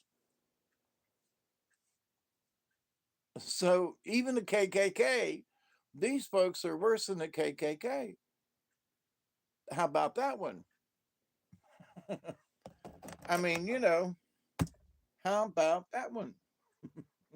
As someone was found murdered in a police van, turned up there was strange stuff on the beach, sandcastle of weird shapes. The DS saw someone in the shadows. Yep, that's right. Oh, so you remember that, right? Hey, Travis, how are you? Good to see you, Travis. Well, I guess I was wondering whether or not I should continue on yammering about anything, but since Travis showed up, well, I'll hang out. I'm bad about this. Is somebody will show up and I go, well, I guess I'll hang out a little longer. But I love y'all, and I do, and I don't, I try to do at least one video a week, and um, since this, uh, since this is working out with my cell phone, and the reception that seems to be doing pretty well, um, I'm gonna stop being afraid of using it, and and quit. I'm gonna quit wasting my time on this damn computer and trying to figure out what's going on. But it does make it easier to converse with y'all. But I can get by. I do see you. I do see it down there in the bottom. So far, using the cell phone is working okay. Cheers. But yeah, so I think there's I think there's a lot more to what's going on. And since we haven't heard from DS in a while, Dante, for those of you using DS as a shorthand, we love you, Dante. And I know he just recently had a birthday because his birthday's in September. I think his is the 9th or something. So he just had recently had a birthday. Um, so he's another year older. And if he was in the middle of moving, from out of the war zone and so forth, I'm sure there was business to take care of. And with all the other weirdness that's going on, and a lot of other UFO sightings and other things, um, there's a video going around um, that don't know how long ago it was from, but I don't think it matters how long ago it was from, because what the video is shows this like somebody's videotaping from an apartment building here, and across the street from them there's an intersection, and they're up a little high, and then all of a sudden there is this blue beam that shoots out of the sky and zaps this corner, and something blows up, and it obviously comes from out of the sky. You can see this blue laser beam come down and hit this place, and it blows up. Now, what it was that was up here shooting a laser, it could be, a drone or something. It doesn't have to necessarily be for otherworldly, but the laser's otherworldly. When was the last time we seen laser? Now, you've heard me tell the true story of when I saw that satellite going overhead back, and it was in March or April of this one year, right about sundown, and this thing, orange thing, gets a little past straight overhead. This white thing appears, shoots a laser, disappears, and the other object goes poof. What the fuck? So I have witnessed similar things visually myself.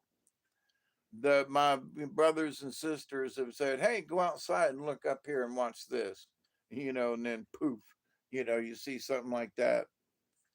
I've seen similar other things, late at night coming home, and hey, look out the window and you see this look like this giant spaceship just gets torn apart and gets scattered across the night sky at about 12:30 at night. Thought it was some kind of a comet or something, and I talked about this, but you know, tried to report it, and to the Meteor Society thingy, and tried to find out about it. Nothing ever showed up, and I recorded it, verbally on a recorder on my cell phone, and said, it's 12:35 at night, blah blah blah. It came from this way, went this way. I've seen this color, this color, this color, and it scattered in such and such way across the horizon in a north, whatever direction it was. I mean, I described it out as I saw it at the moment, stepped out of the car and saw the remnants of it disappear, and it was like, crap. So, but then in trying to report it on the internet, there was never a mark. So I've always suspected they did. I bet you there were a lot of people that saw what I saw. It was a huge event, but they didn't want to talk about it because something got blowed up and scattered across the sky, because that's what my ET folks were telling me in my head. Look out the window, watch. This is what the war looks like. And there's all this debris in the sky. Holy crap a moly. So for me personally, my quantum entanglement with whoever them my friends are up yonder, they've never steered me wrong. And even when I was down in the swamp, when I was on the time I almost drowned, the time that I spent the 3 days on the river with no water or food, the different I think these brothers and sisters are the same kind of, they're tied together at some point. They're quantumly attached. They're different entities. They just clarified. Okay, all right. So the ghosts who took the spirits who took me out through the woods ain't the same as, okay, but they are similar. Okay, I got you. Anyway, see, they interrupt when I need to get clarified. So as long as I'm humming along and understanding the universe correctly, they just kind of let me ramble on. But are they alien, or are they angels, or is it? They're alien and angels, all of the above, but we're mixed up in the quantum entanglement. So it's like, well, they can hear me talking and they're monitoring me, but then all of a sudden it goes, no, wait, wait, wait, wait, wait, we gotta no, wait, hang on, Dave, Hawkeye, wait, wait, wait, no, those spirits were them and we are oh, okay. Let us clarify this right now. So, which is an interesting point of view. Also, somebody asked me, and I have been trying to understand it. Like, how do I communicate? How are they communicating with me right now? And it's sort of like they are. They interrupted me and said, no. Um, it feels like words in my head that, no, Dave, the spirits were spirits and we're oh, I literally heard that and I said it out loud. So I heard it, felt it, said it out loud to kind of like, um, I'm a very verbal person, as y'all can probably tell, right? But so There are times when I need to work something out in my own head. I will verbalize it and speak it out loud and see what it sounds like. And there are times when, oh, well, that's an interesting thought. Like when I was thinking about the genius of thought. They're the ones that put that in my head after watching this special about Einstein and his brain. And I was like, golly, there is really a lot in that, the genius of thought, because, you know, Duggar is a genius in ways, because he's thinking about certain things, and who knows, maybe he's thinking about Einstein's equations. I don't know. But who's to say that he ain't? Because he surely can hear things. He's in touch with nature. He can see things off in the distance, like the armadillo that comes in the yard and gets under the boat and makes a mess. And he's in touch with, he can hear a vehicle up on the hill, and so he's not dumb. So in his own little doggy way, he's a genius, you know. But does that mean that he could put together a bow and arrow? No, but he has figured out how to do certain things, you know, and learn how to do them on his own. He's learned how to knock on the door. I've taught him how to use his paw to communicate with me. So, and he's used that to his advantage over the last year and a half, 2 years since is he, my cat outside, the the white with black, which is black with white, but anyway, two tone, walks up the hill with me tonight and kept getting in front of my feet to the point where I was kicking without trying to hurt him, but kick back, forth, stopping, have to just pet him until he was laying on his back and rolling in the dirt. And then I'd try to get ahead of him walking up the hill. Critters, they just get underfoot, but they want your attention. But they want to be a part of your walk. That's what was so interesting about them, because sometimes he'll walk beside me, and sometimes he'll walk over here, and then there are times when, as every step I take, he was like in between my legs and in between my feet, and there was a pattern and almost a rhythm, and it was like, but he was messing me up. It was all I could do to just walk, and he was messing with me. But I love the little critter, and I couldn't get angry with him. Wasn't his fault. I didn't bring my walking stick, which if I take the walking stick, I can kind of monitor where he walks between my legs, and I can kind of hurt him to the left or right. But he was right between my legs today, which was irritating but funny and rhythmic, that he could keep up with me in that wiggly kind of way that interesting anyway. But such are the patterns of life, you know. So it tried to irritate me the way he wouldn't get out from under between my feet.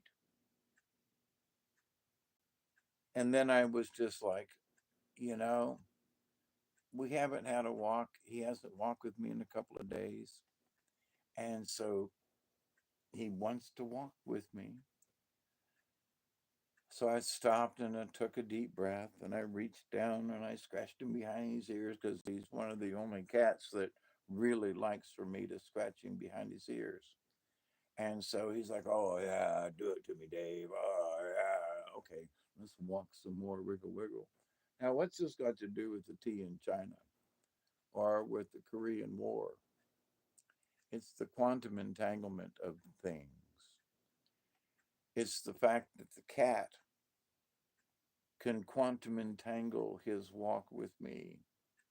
It's that the yogis and Buddha, I think, is what said that you must walk in to you must walk in nature to to speak with God, to understand heaven. You must walk in nature. and the cats and the birds and the clouds, and it's all part of nature. So you must walk with these things, and sometimes they, it's aggravating, you know, and then sometimes, even though it's aggravating, you just have to stop and go, adjust, adjust to the rhythm, adjust to this slightly different pattern. Was it bad? Was it no? The cat was just loving on me. He just wanted to walk with me up the hill, and he just, well, spend time, and and so I had to adjust myself to the level of the cat. Is that bad? No, but that's the mushiness in my head that I was talking about earlier, in that there are things like you're trying to think in a 3D world, and then now I have to negotiate how to let this cat walk between my feet without me tripping, and walk between there's because there's a rhythm there, and to find the rhythm that the cat has, and the rhythm of the hill, and the walk, and my own rhythm, and the rhythm basically of nature, right? In all of the above in this walk up the hill.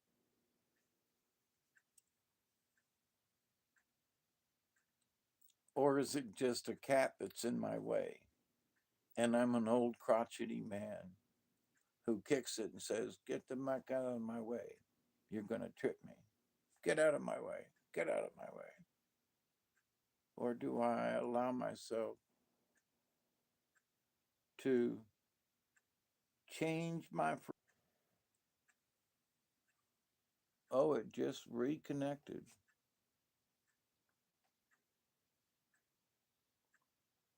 Oh, well, that was interesting.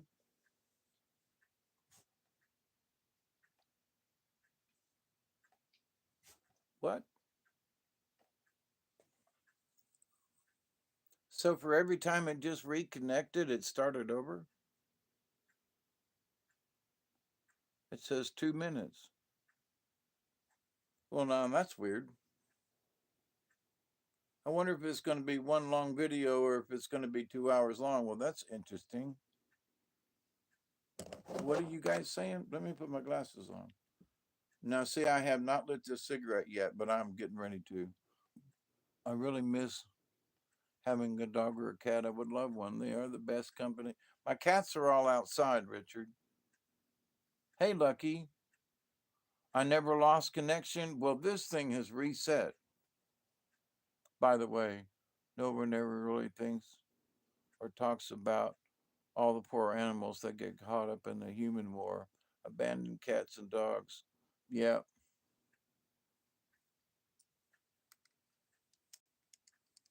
I've talked about how many years I've lived here and so forth, but for every year that I've lived here, there's still the observation of wildlife. And here's a for instance. Now, I've spoke about this before about I've got box turtles around here. Well, the other day, and I feed the cats right outside this window right here. I mean, like 15 feet, 5 feet to the window and 10 feet on the other side, right? 15 feet away. And it's a galvanized pan, a feeding pan like you buy from the farm store. And I've been feeding the cats, dried food or whatever in there, a little bit twice a day, right?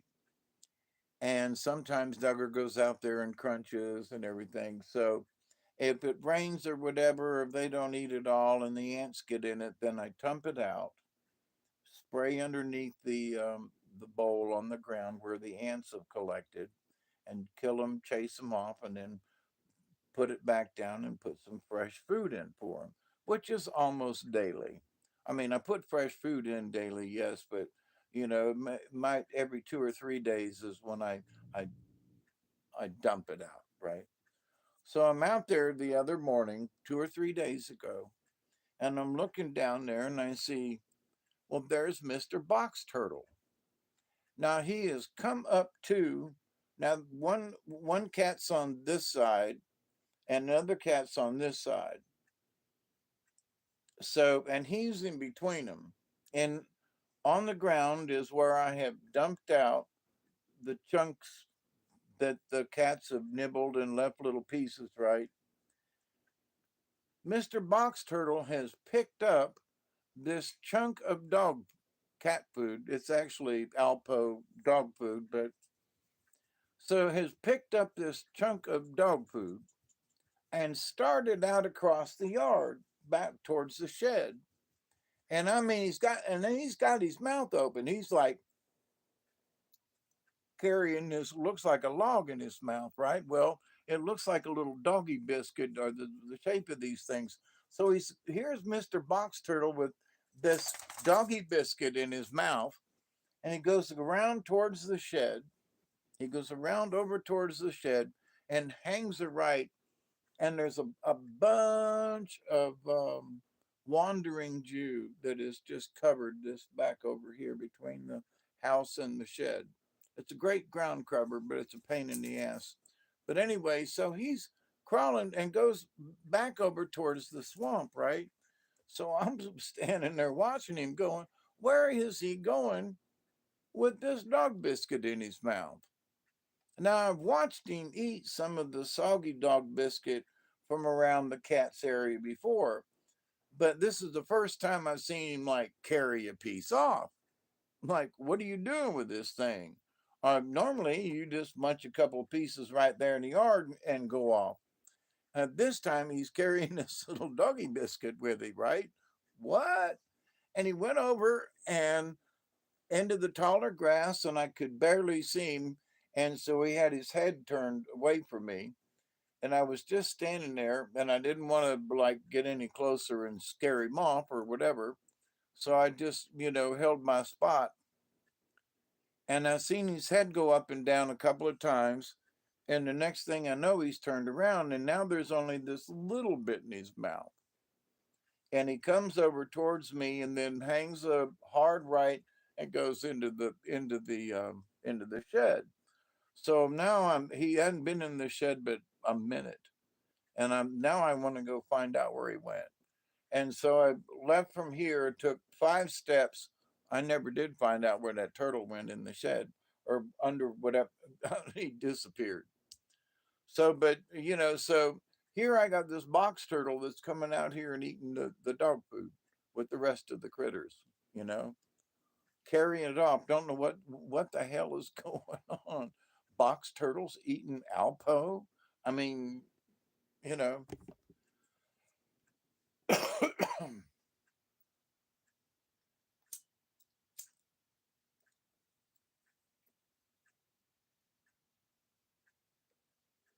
been 2 hours since I wanted this.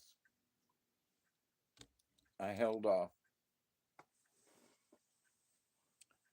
But so in this grand scheme of thing about, nature and heaven and God and the goddess, the goddess of all things, watching butterflies, was standing outside, and me and the dog going out several times a day and standing and looking at the sky and how's everything, and letting him run, and we both have to go pee, and so, and then I'm standing there and there's like this shadow that goes across the yard, and it's a butterfly.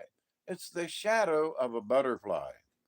Now, how big does that butterfly have to be to where it's this shadow about the size of my hand? A pretty big butterfly, but it's the right angle and how far off the ground it is, and they look like small birds flying overhead. The other day, there was a phenomenon I had not seen or experienced, and I'm attributing it to that the animals can feel um, that winter's coming, that fall is here and winter's coming, because there are birds that are coming in now that are flying through, um, that have I haven't seen in a while. There are the resident birds that go to the feeder out here, and I, make sure there's stuff in it at least once a week and keep it up. But, sometimes it's empty, within a couple of days, and sometimes it takes 2 weeks. And, so I monitor a little bit of how much, the birds are eating in the area. Well, and also what kinds. So now there's like a robin was in the yard today. And I was like, when was the last time I seen a robin? You know, there are cardinals, you know, that fly in and out. There's a bluebird that hangs around of sorts, you know. Not, I don't know if it's a blue jay, um, but you know, so there are different birds that are coming through. But you know, I looked out to the south here at the house, and there were dragonflies, a bunch of them, and they were oscillating up and down, and they would fly in, and I was like, what was one, two, three, four? There was 10. Then there was, then it looked like there was 15, and then it looked like there was seven. But in this one area, and they would fly overhead. Now there's always a dragonfly flying around along here, along the edge of the house. Always, there's always a dragonfly around, and sometimes two or three, but there's always at least one. And but this was like 15 or 20 of them, and they were, you know, over there in the yard, but they weren't up here on the hill. I looked around over here, I didn't see any, but they were all in this one spot back over here. And they were flying up and down, but there was sort of this oscillation thing going on. It was like there were two or three of them that were kind of going up and down at the same time, kind of thing. And it was sort of like that.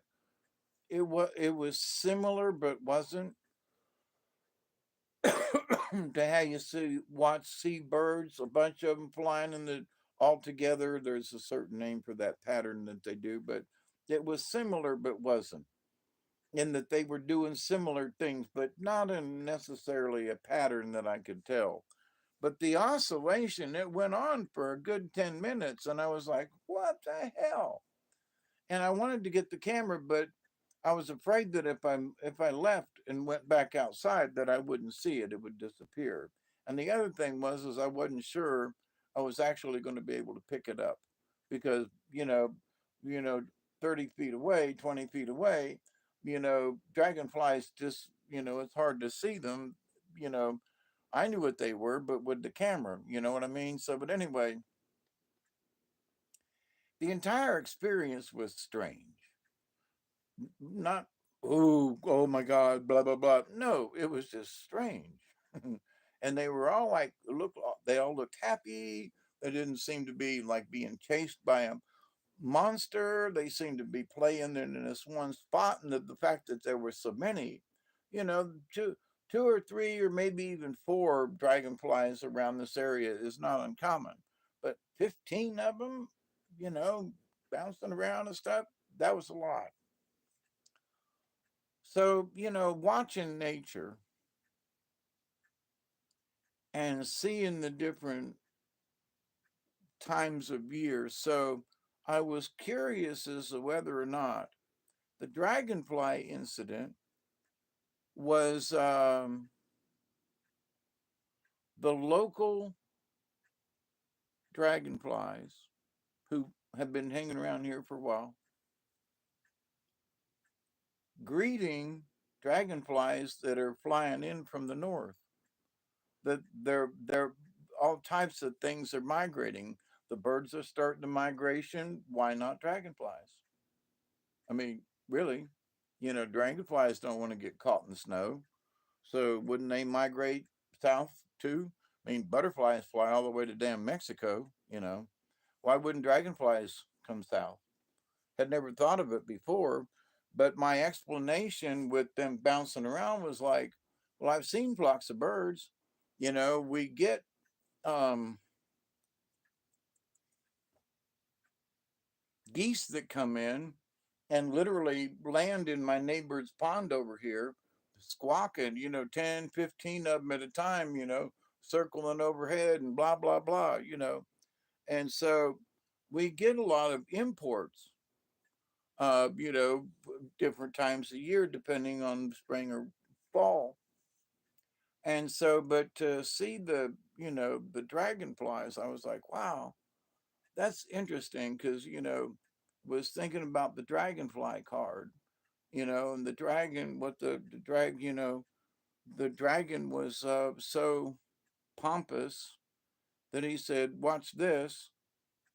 coyote tricked him into turning into a dragonfly and then got stuck that way. And so it's like, wow, so Dragonfly lost his magic in a way. But anyway, here's all these dragonflies just having a good time. Now, I don't know if they were flying south for the winter or not, but it was interesting to observe.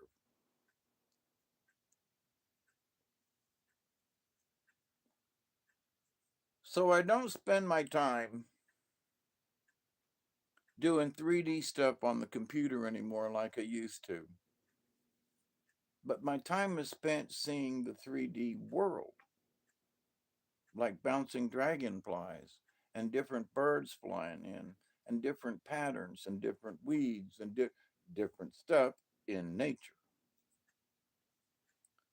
So it uses a different part of the brain as I'm trying to observe to y'all and understand myself, because I want some of my computer stuff back. I want to, clear up some of that GUI so I can use, relearn my computer skills again.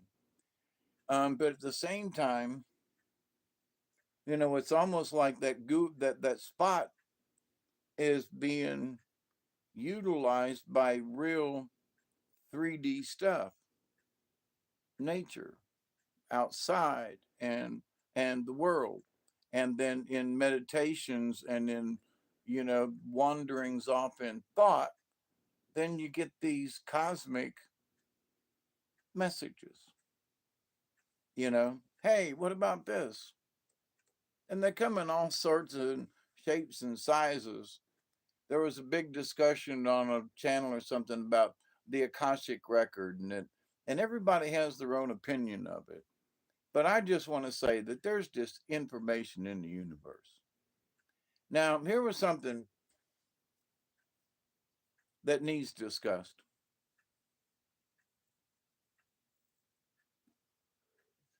And it was something about Buddha. And it had to do with something about, this guy had this negative thing to say about Buddha. And Buddha was like shrugged his shoulders. And one of his, students said, Buddha, this guy just, kind of dissed you. And Buddha was like, so?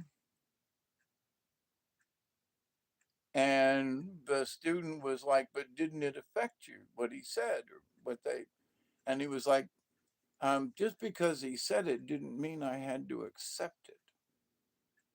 So I learned this years ago. Somebody had said, you're going to do YouTube. There's going to be people that are going to criticize you. And I said, yeah. And you can't accept every criticism. If you let what somebody says and bothers you and blah blah blah, and you're just gonna be a nervous wreck all the time. And I went through a period where it was like that. And I was like, well, now that's some strange shit. Um, there's somebody new here? Jamie Jackson, they can't fly that far. Well, okie doke. But I've seen some strange things, and we had some high winds the other day. We had, after a hurricane one time, one day we had no mosquitoes, and the next day we were covered in these great big giant mosquitoes that came out of Florida. People said, no, they didn't. Oh, yes, they did. We had swarms of mosquitoes that got carried on the winds. So, in my thinking, if, high winds can carry huge swarms of mosquitoes, literally from Florida to Georgia in one storm. Um, Maybe dragonflies could migrate. They might not migrate far, but anyway, I don't know. But anyway, it was just an interesting observation. That's all. It's the nature of things, like why were there 15 or 20 of them over there, and why were they just in this one spot, and why, but but sometimes you can't overthink it. You just have to accept what nature has for at that moment. you know, and we can try to anticipate things. I tried to, I observed it, but at the same time, I tried not to overthink it. But at the same time, it was like, well, were they all doing there? It was like, um, well, it was. Something to think about. But anyway, something to cogitate. It was an interesting experience for the 10 minutes that I watched it. So that in itself is like, um, creator gives us little treats. It was sort of like a short film, you know, on Netflix or something, but it was outside. But being able to observe these 3D things, and there's also been a lot of, for me at least, a lot of stuff out of the corner of my eye. A lot of things just seems to be, and not all the time, but there's been some high activity of, I will use this term, paranormal activity. Not bad, just stuff. And just interesting. Like, damn, man, there's something moving over there. Like, wow, what the hell was that? And then things will calm down. Uh, but one of the things that Cliff High discussed was that was projected in his models that we as humans on this planet were, because of the Yuga instances, that we were going to experience, if this was showing up in his models, that because of this higher energy, that there was going to be some of us who were more prone to like psychic abilities of such as they are, would be more susceptible and much higher in tune and more activity and more correct. Our accuracy would go way up, and not just would we feel more psychic energy and so forth within each of us, but that we would actually be, being, through our quantum, through our quantum entanglement, we would, like, oh, Chloe's thinking about me. I need to get online.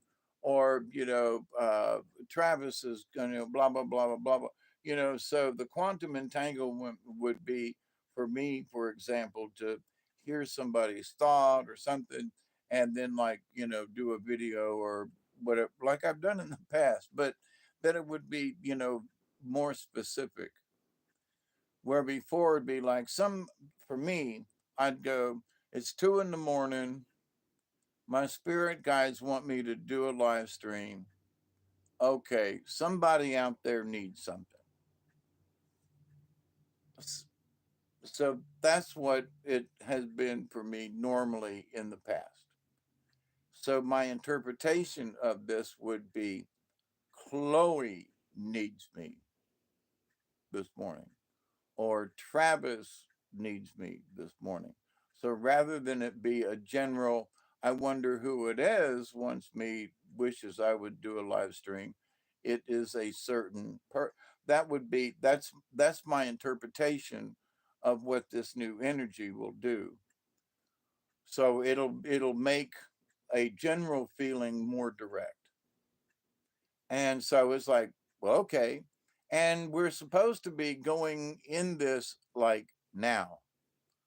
So one of the things he said in one of his videos the other day, was that, and let me ask this question: how many of you guys have thought about the Roman Empire recently?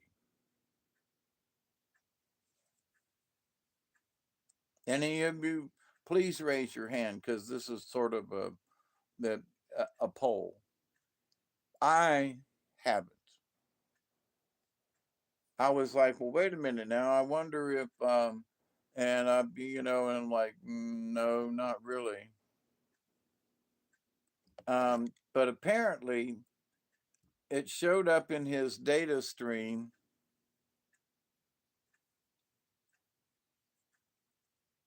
So Travis, you have not. I've been because I've been watching biblical films.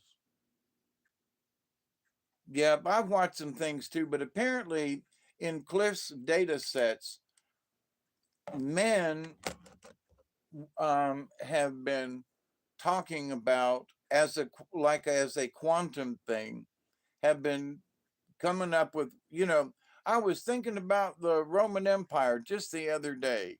Oh, really? Oh, yeah. What was, you know, um, Dominus of Invictus? What was his guy? And what about Caesar? Somebody.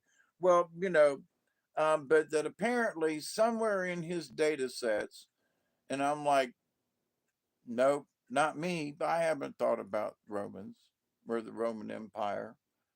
Not really, maybe subconsciously, because I was talking about, Catholics in the Roman Empire and the fact that the Romans changed it. But no, I haven't really been thinking about the Romans, not really. There's a show on that, Spartacus, and I was like, I thought about watching the movie again, but no. But apparently, in his data sets from going out there and talking to AI, that men were going to be talking about the Roman Empire at some point along. And apparently, it's showing up with guys talking about the Roman Empire. So, I'm just curious, none of us have had that. Okay.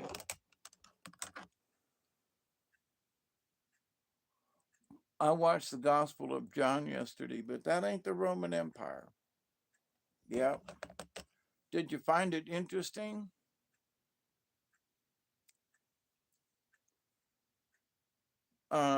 I found out that I've got the lost book of Enoch over there, or somebody.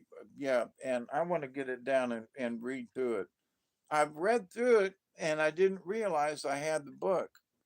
So there's information that I got in my head that I seem to be referring to spiritually. And apparently I've read that book, and apparently I studied Zoroastrianism because in listening to somebody the other day describe Zoroastrianism and stuff, and I was like, I believed all of that. Oh, holy crap. So then they said, well, then, there was this one prophet or God or whoever he was, Zarathustra. And I was like, oh my God, I got a book called Thus Spoke Zarathustra. And I remember reading it over the years, and it's like, so I didn't know that that was Zoroastrianism, and it's thousands of years old, and that somehow this little paperback that I bought mucho many years ago has been affecting me all these years and has helped me to formulate whatever spiritual thing, because you know I I I don't have a religion. It's like Buddha, it's like this, but oh holy crap, it's like Zoroastrianism. If I was to, I don't talk about religion because I think it's all about spiritualism. So, but in staying away from religion, it's almost like playing right into a religious aspect. No, believe in the creator, believe in the universe, believe in the, wait a minute. And that's some kind of alien freaking religion I'm teaching. Whoa, whoa, hey, whoa, no, no, no religions here. No religions. No, no, no, no religions. But we are talking spiritualism. So, but one of the things that in this Buddha thing the other day was that um,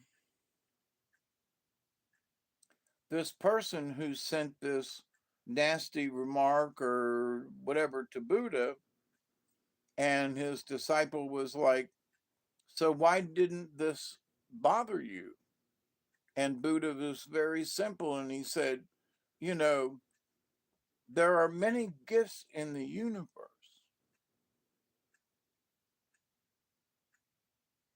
but we don't have to accept them all. And then if someone sends you a negative thought or a vibe or a thing, you don't have to accept that gift. And if you don't accept that negative gift from them, then it stays with them. And they have to deal with the energy and the negative and the whatever. So I was like, now that's interesting. So people can send you negative energy or people, but you don't have to accept it. So, in when I say that accept and receive the knowledge, the healing, and the wisdom, and the many gifts from the universe, I mean it. But at the same time, we also need to reject those things that are simply not necessary in our lives and who might detract us from where we need to be or what we need to be doing or what we need to be thinking about or the energies that we have. And so, but well, hang on here. So someone sends you something and it's like, yeah, but they said you did a piss poor job at doing this. Well, okay, that's their opinion. But and maybe I did do a piss poor job of trying to explain something, but that doesn't. But my intent was good. I tried my best, you know. But okay, I can. But do I take that criticism and like, oh my God, this person said I did a lousy job, and oh, and how can I, amend for this and all this? Hang on. See, I don't have to accept that baggage. I don't even have to read it. I don't have to accept it. And if somebody's like really trying to push harm on me, then I surely don't want to accept it. And then that's the Buddha says that stays with them because you have not accepted their gift of negative energy. Then therefore, that they end up, it's sort of like here's a it's Christmas time. Here's a fruitcake. You know. Now, personally, I love fruitcake. Give me your fruitcakes. You don't like them? Okay, give them to me. But so people say, "Oh, somebody gave me a fruitcake," and they give it away to somebody else, and then that fruitcake goes to somebody else. The old story about the fruitcake thingy. But so you don't have to accept it. Or if you do accept, well, here's a fruitcake. Well, oh my, gee, how nice. What the fuck am I going to do with it? Well, me, I'm going to eat it. But other people are like, yeah, I don't like fruitcake, and they give it to somebody else, or it does it. So, um, my friend brought me some birthday presents the other day, a little late, but she brought them, and she brought these. Oh my God, let me show you a pair.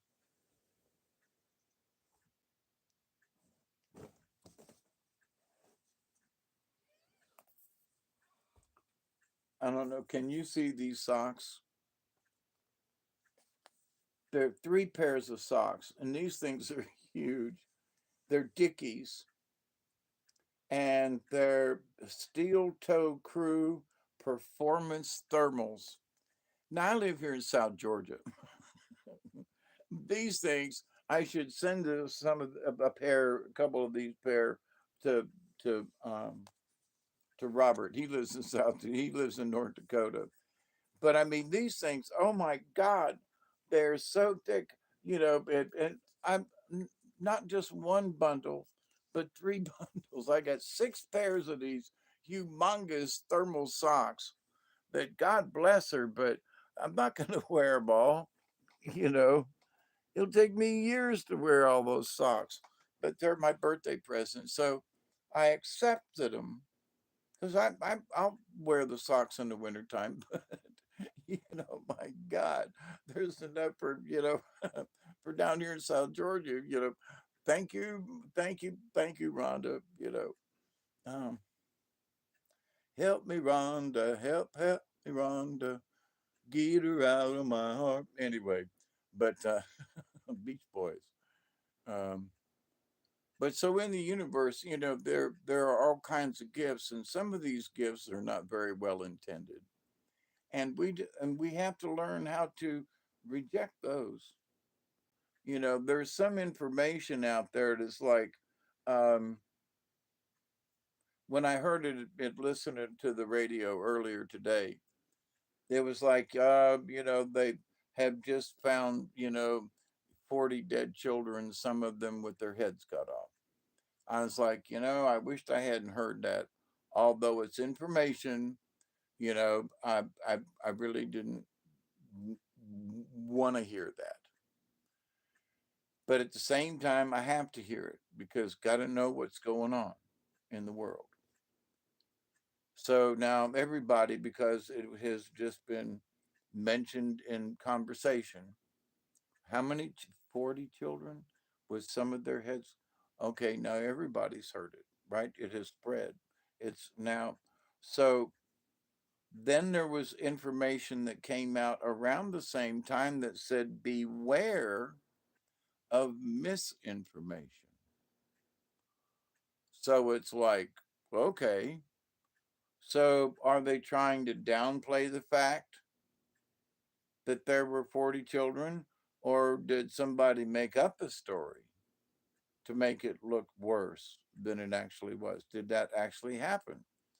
So we do have to be careful because, governments and people and sympathizers on both sides have played the numbers game. Oh, there were, 40 kids were murdered, you know, and that might be true. Now, don't get me wrong, um, but are you sure? And not to be morbid, but are you sure? I just want to be sure. That's all. Well, hell yeah, you don't take my word for it. Well, maybe not, because somebody else might have told you, and you may not on purpose. You think you're telling the truth, but you're not. You're repeating somebody else's story. It's happened before. So I'm just saying, and what other people should also scrutinize is, okay, you've told me this story. And as far as I know, this is what's happened. Am I sure? No, because I'm repeating the story that I've heard. And one of the interviewers that he was over there, kind of thing, and they said, "What do you know of this?" And he said, "To my knowledge, at this moment, it's only a rumor that there were 40 children. I have not seen nor a, a, a verified report or whatever." He said, "At the moment, it's a rumor." And like I'm saying, he's not to say that there weren't or blah, but the proof hasn't been put out there yet that this has actually happened and that this is true. So, but if it is true, it's horrific. So again, so now that's been several hours ago. So maybe it's been proven by now, and sun's coming up over there, and you know, I don't know. But so before we get all juiced up about something, let's make sure that that which we're juiced up about is honestly actually true. Okay. And oh yeah, but they did it. They murdered them kids. I'm sure they are. Wait, hang back up. There's been too many times when there have been lies put out there on purpose. They wag the dog, and we have to be careful. But 40 kids were murdered. Hang on. I'm just saying, are you sure? But they said, yeah, but who said? And I'm agreeing it's a horrific thing, and but you haven't. It's it's only a rumor at this point. That's all. So sufficiently horrified. The planet is sufficiently horrified, but is what was said actually true? Is all. That's all. That's all. It's horrific. It's a bad story. And if you're just trying to piss us off, it worked. But at the same time, if it's not really true and you just made the story up to piss us off, then we really need to know that, honestly, because truth really does matter. So, wait, well, but somebody said there were 40 children. Did they find their bodies? No. Did they get it? No. Well, did the Palestinians, what about the, decapitated? Weren't their head? Where's the evidence? Well, we didn't find any. Oh, so that story is false then. Well, we're not sure who started the story. Now, see, I'm just talking about it. But what if I just said is true? What if they don't find the evidence? And what if this is just, staged or a wag the dog situation to try to piss us off? It worked. It worked. Here's the reaction. Here's the chaos that these folks wish to convey. I would rather hope and pray that they made the story up. Okay. Oh, but Dave, no, wait. If they made the story up, it means there weren't 40 kids killed. Okay. It means they made the story up. I'm going to keep my fingers crossed and hope that maybe somebody made the story up. Because if it's true, it's sickening. Okay. Try not to think about it personally. Don't want to think about babies getting murdered. Sorry. Nope. In any way, shape, or form, don't want to go there. So I would still like to pray that it was false.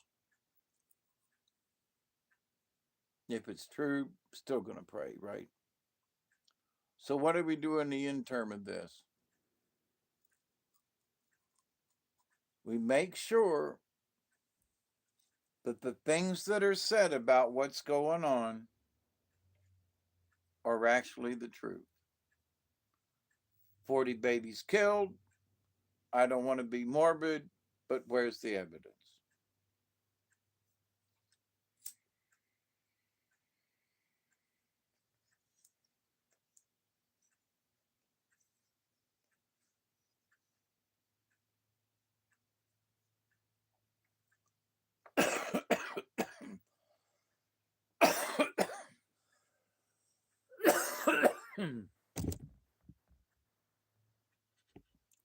I don't want to see the pictures, but somebody in authority who maybe has to say, yeah, I saw it.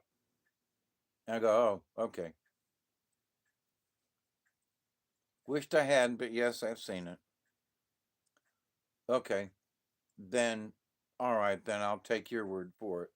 But if it's just a story going around, well, where did this information come from? Well, someone reported. Well, this idea that someone reported is not a valid statement. So let's not get hoodwinked. That's all. That's all. So, my dear friends, accept and receive the knowledge, the healing, the wisdom, and the many blessings from the universe. And reject those things that are just downright just um, unnecessary. Now, to the um, those people who might lie to us, listen. But before you get too upset, make sure that what's being peddled to you and I and the rest of the world is true.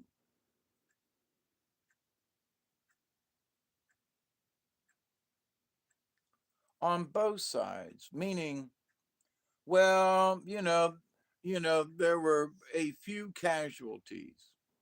When they make a statement like that, there were a few casualties versus hundreds were killed. Make sure that the few casualties wasn't 10,000 people that were murdered or gassed or whatever.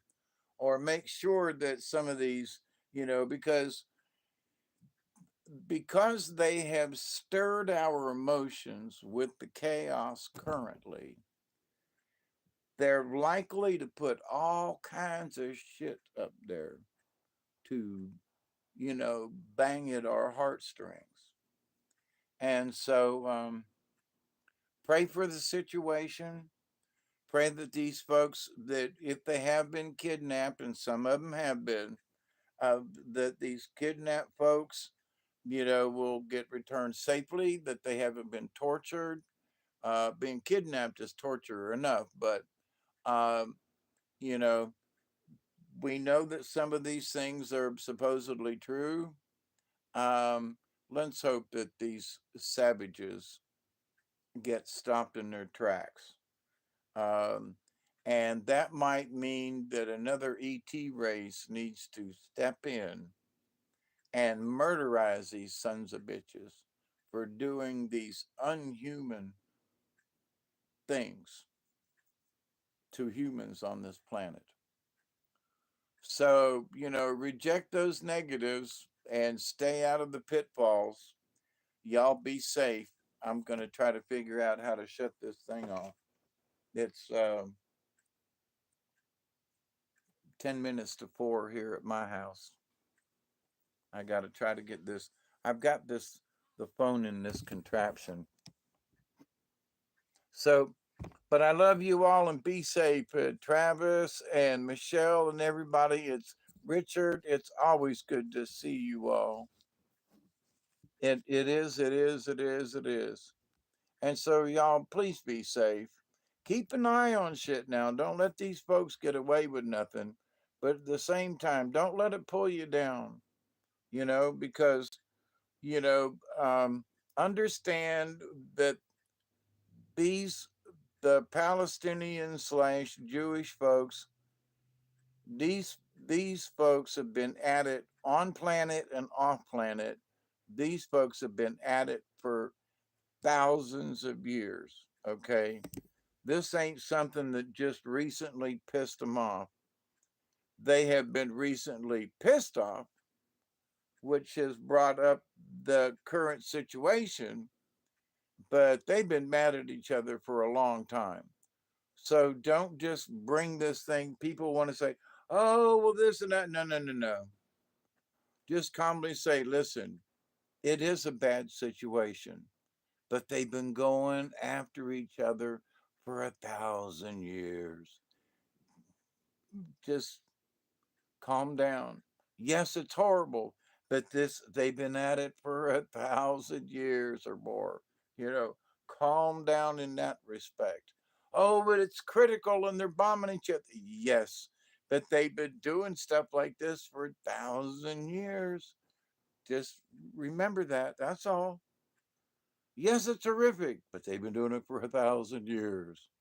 Yes, they've been killing each other and cutting each other's head for 1,000 years. Yes, it's old hat to them. It's new and horrifying to us.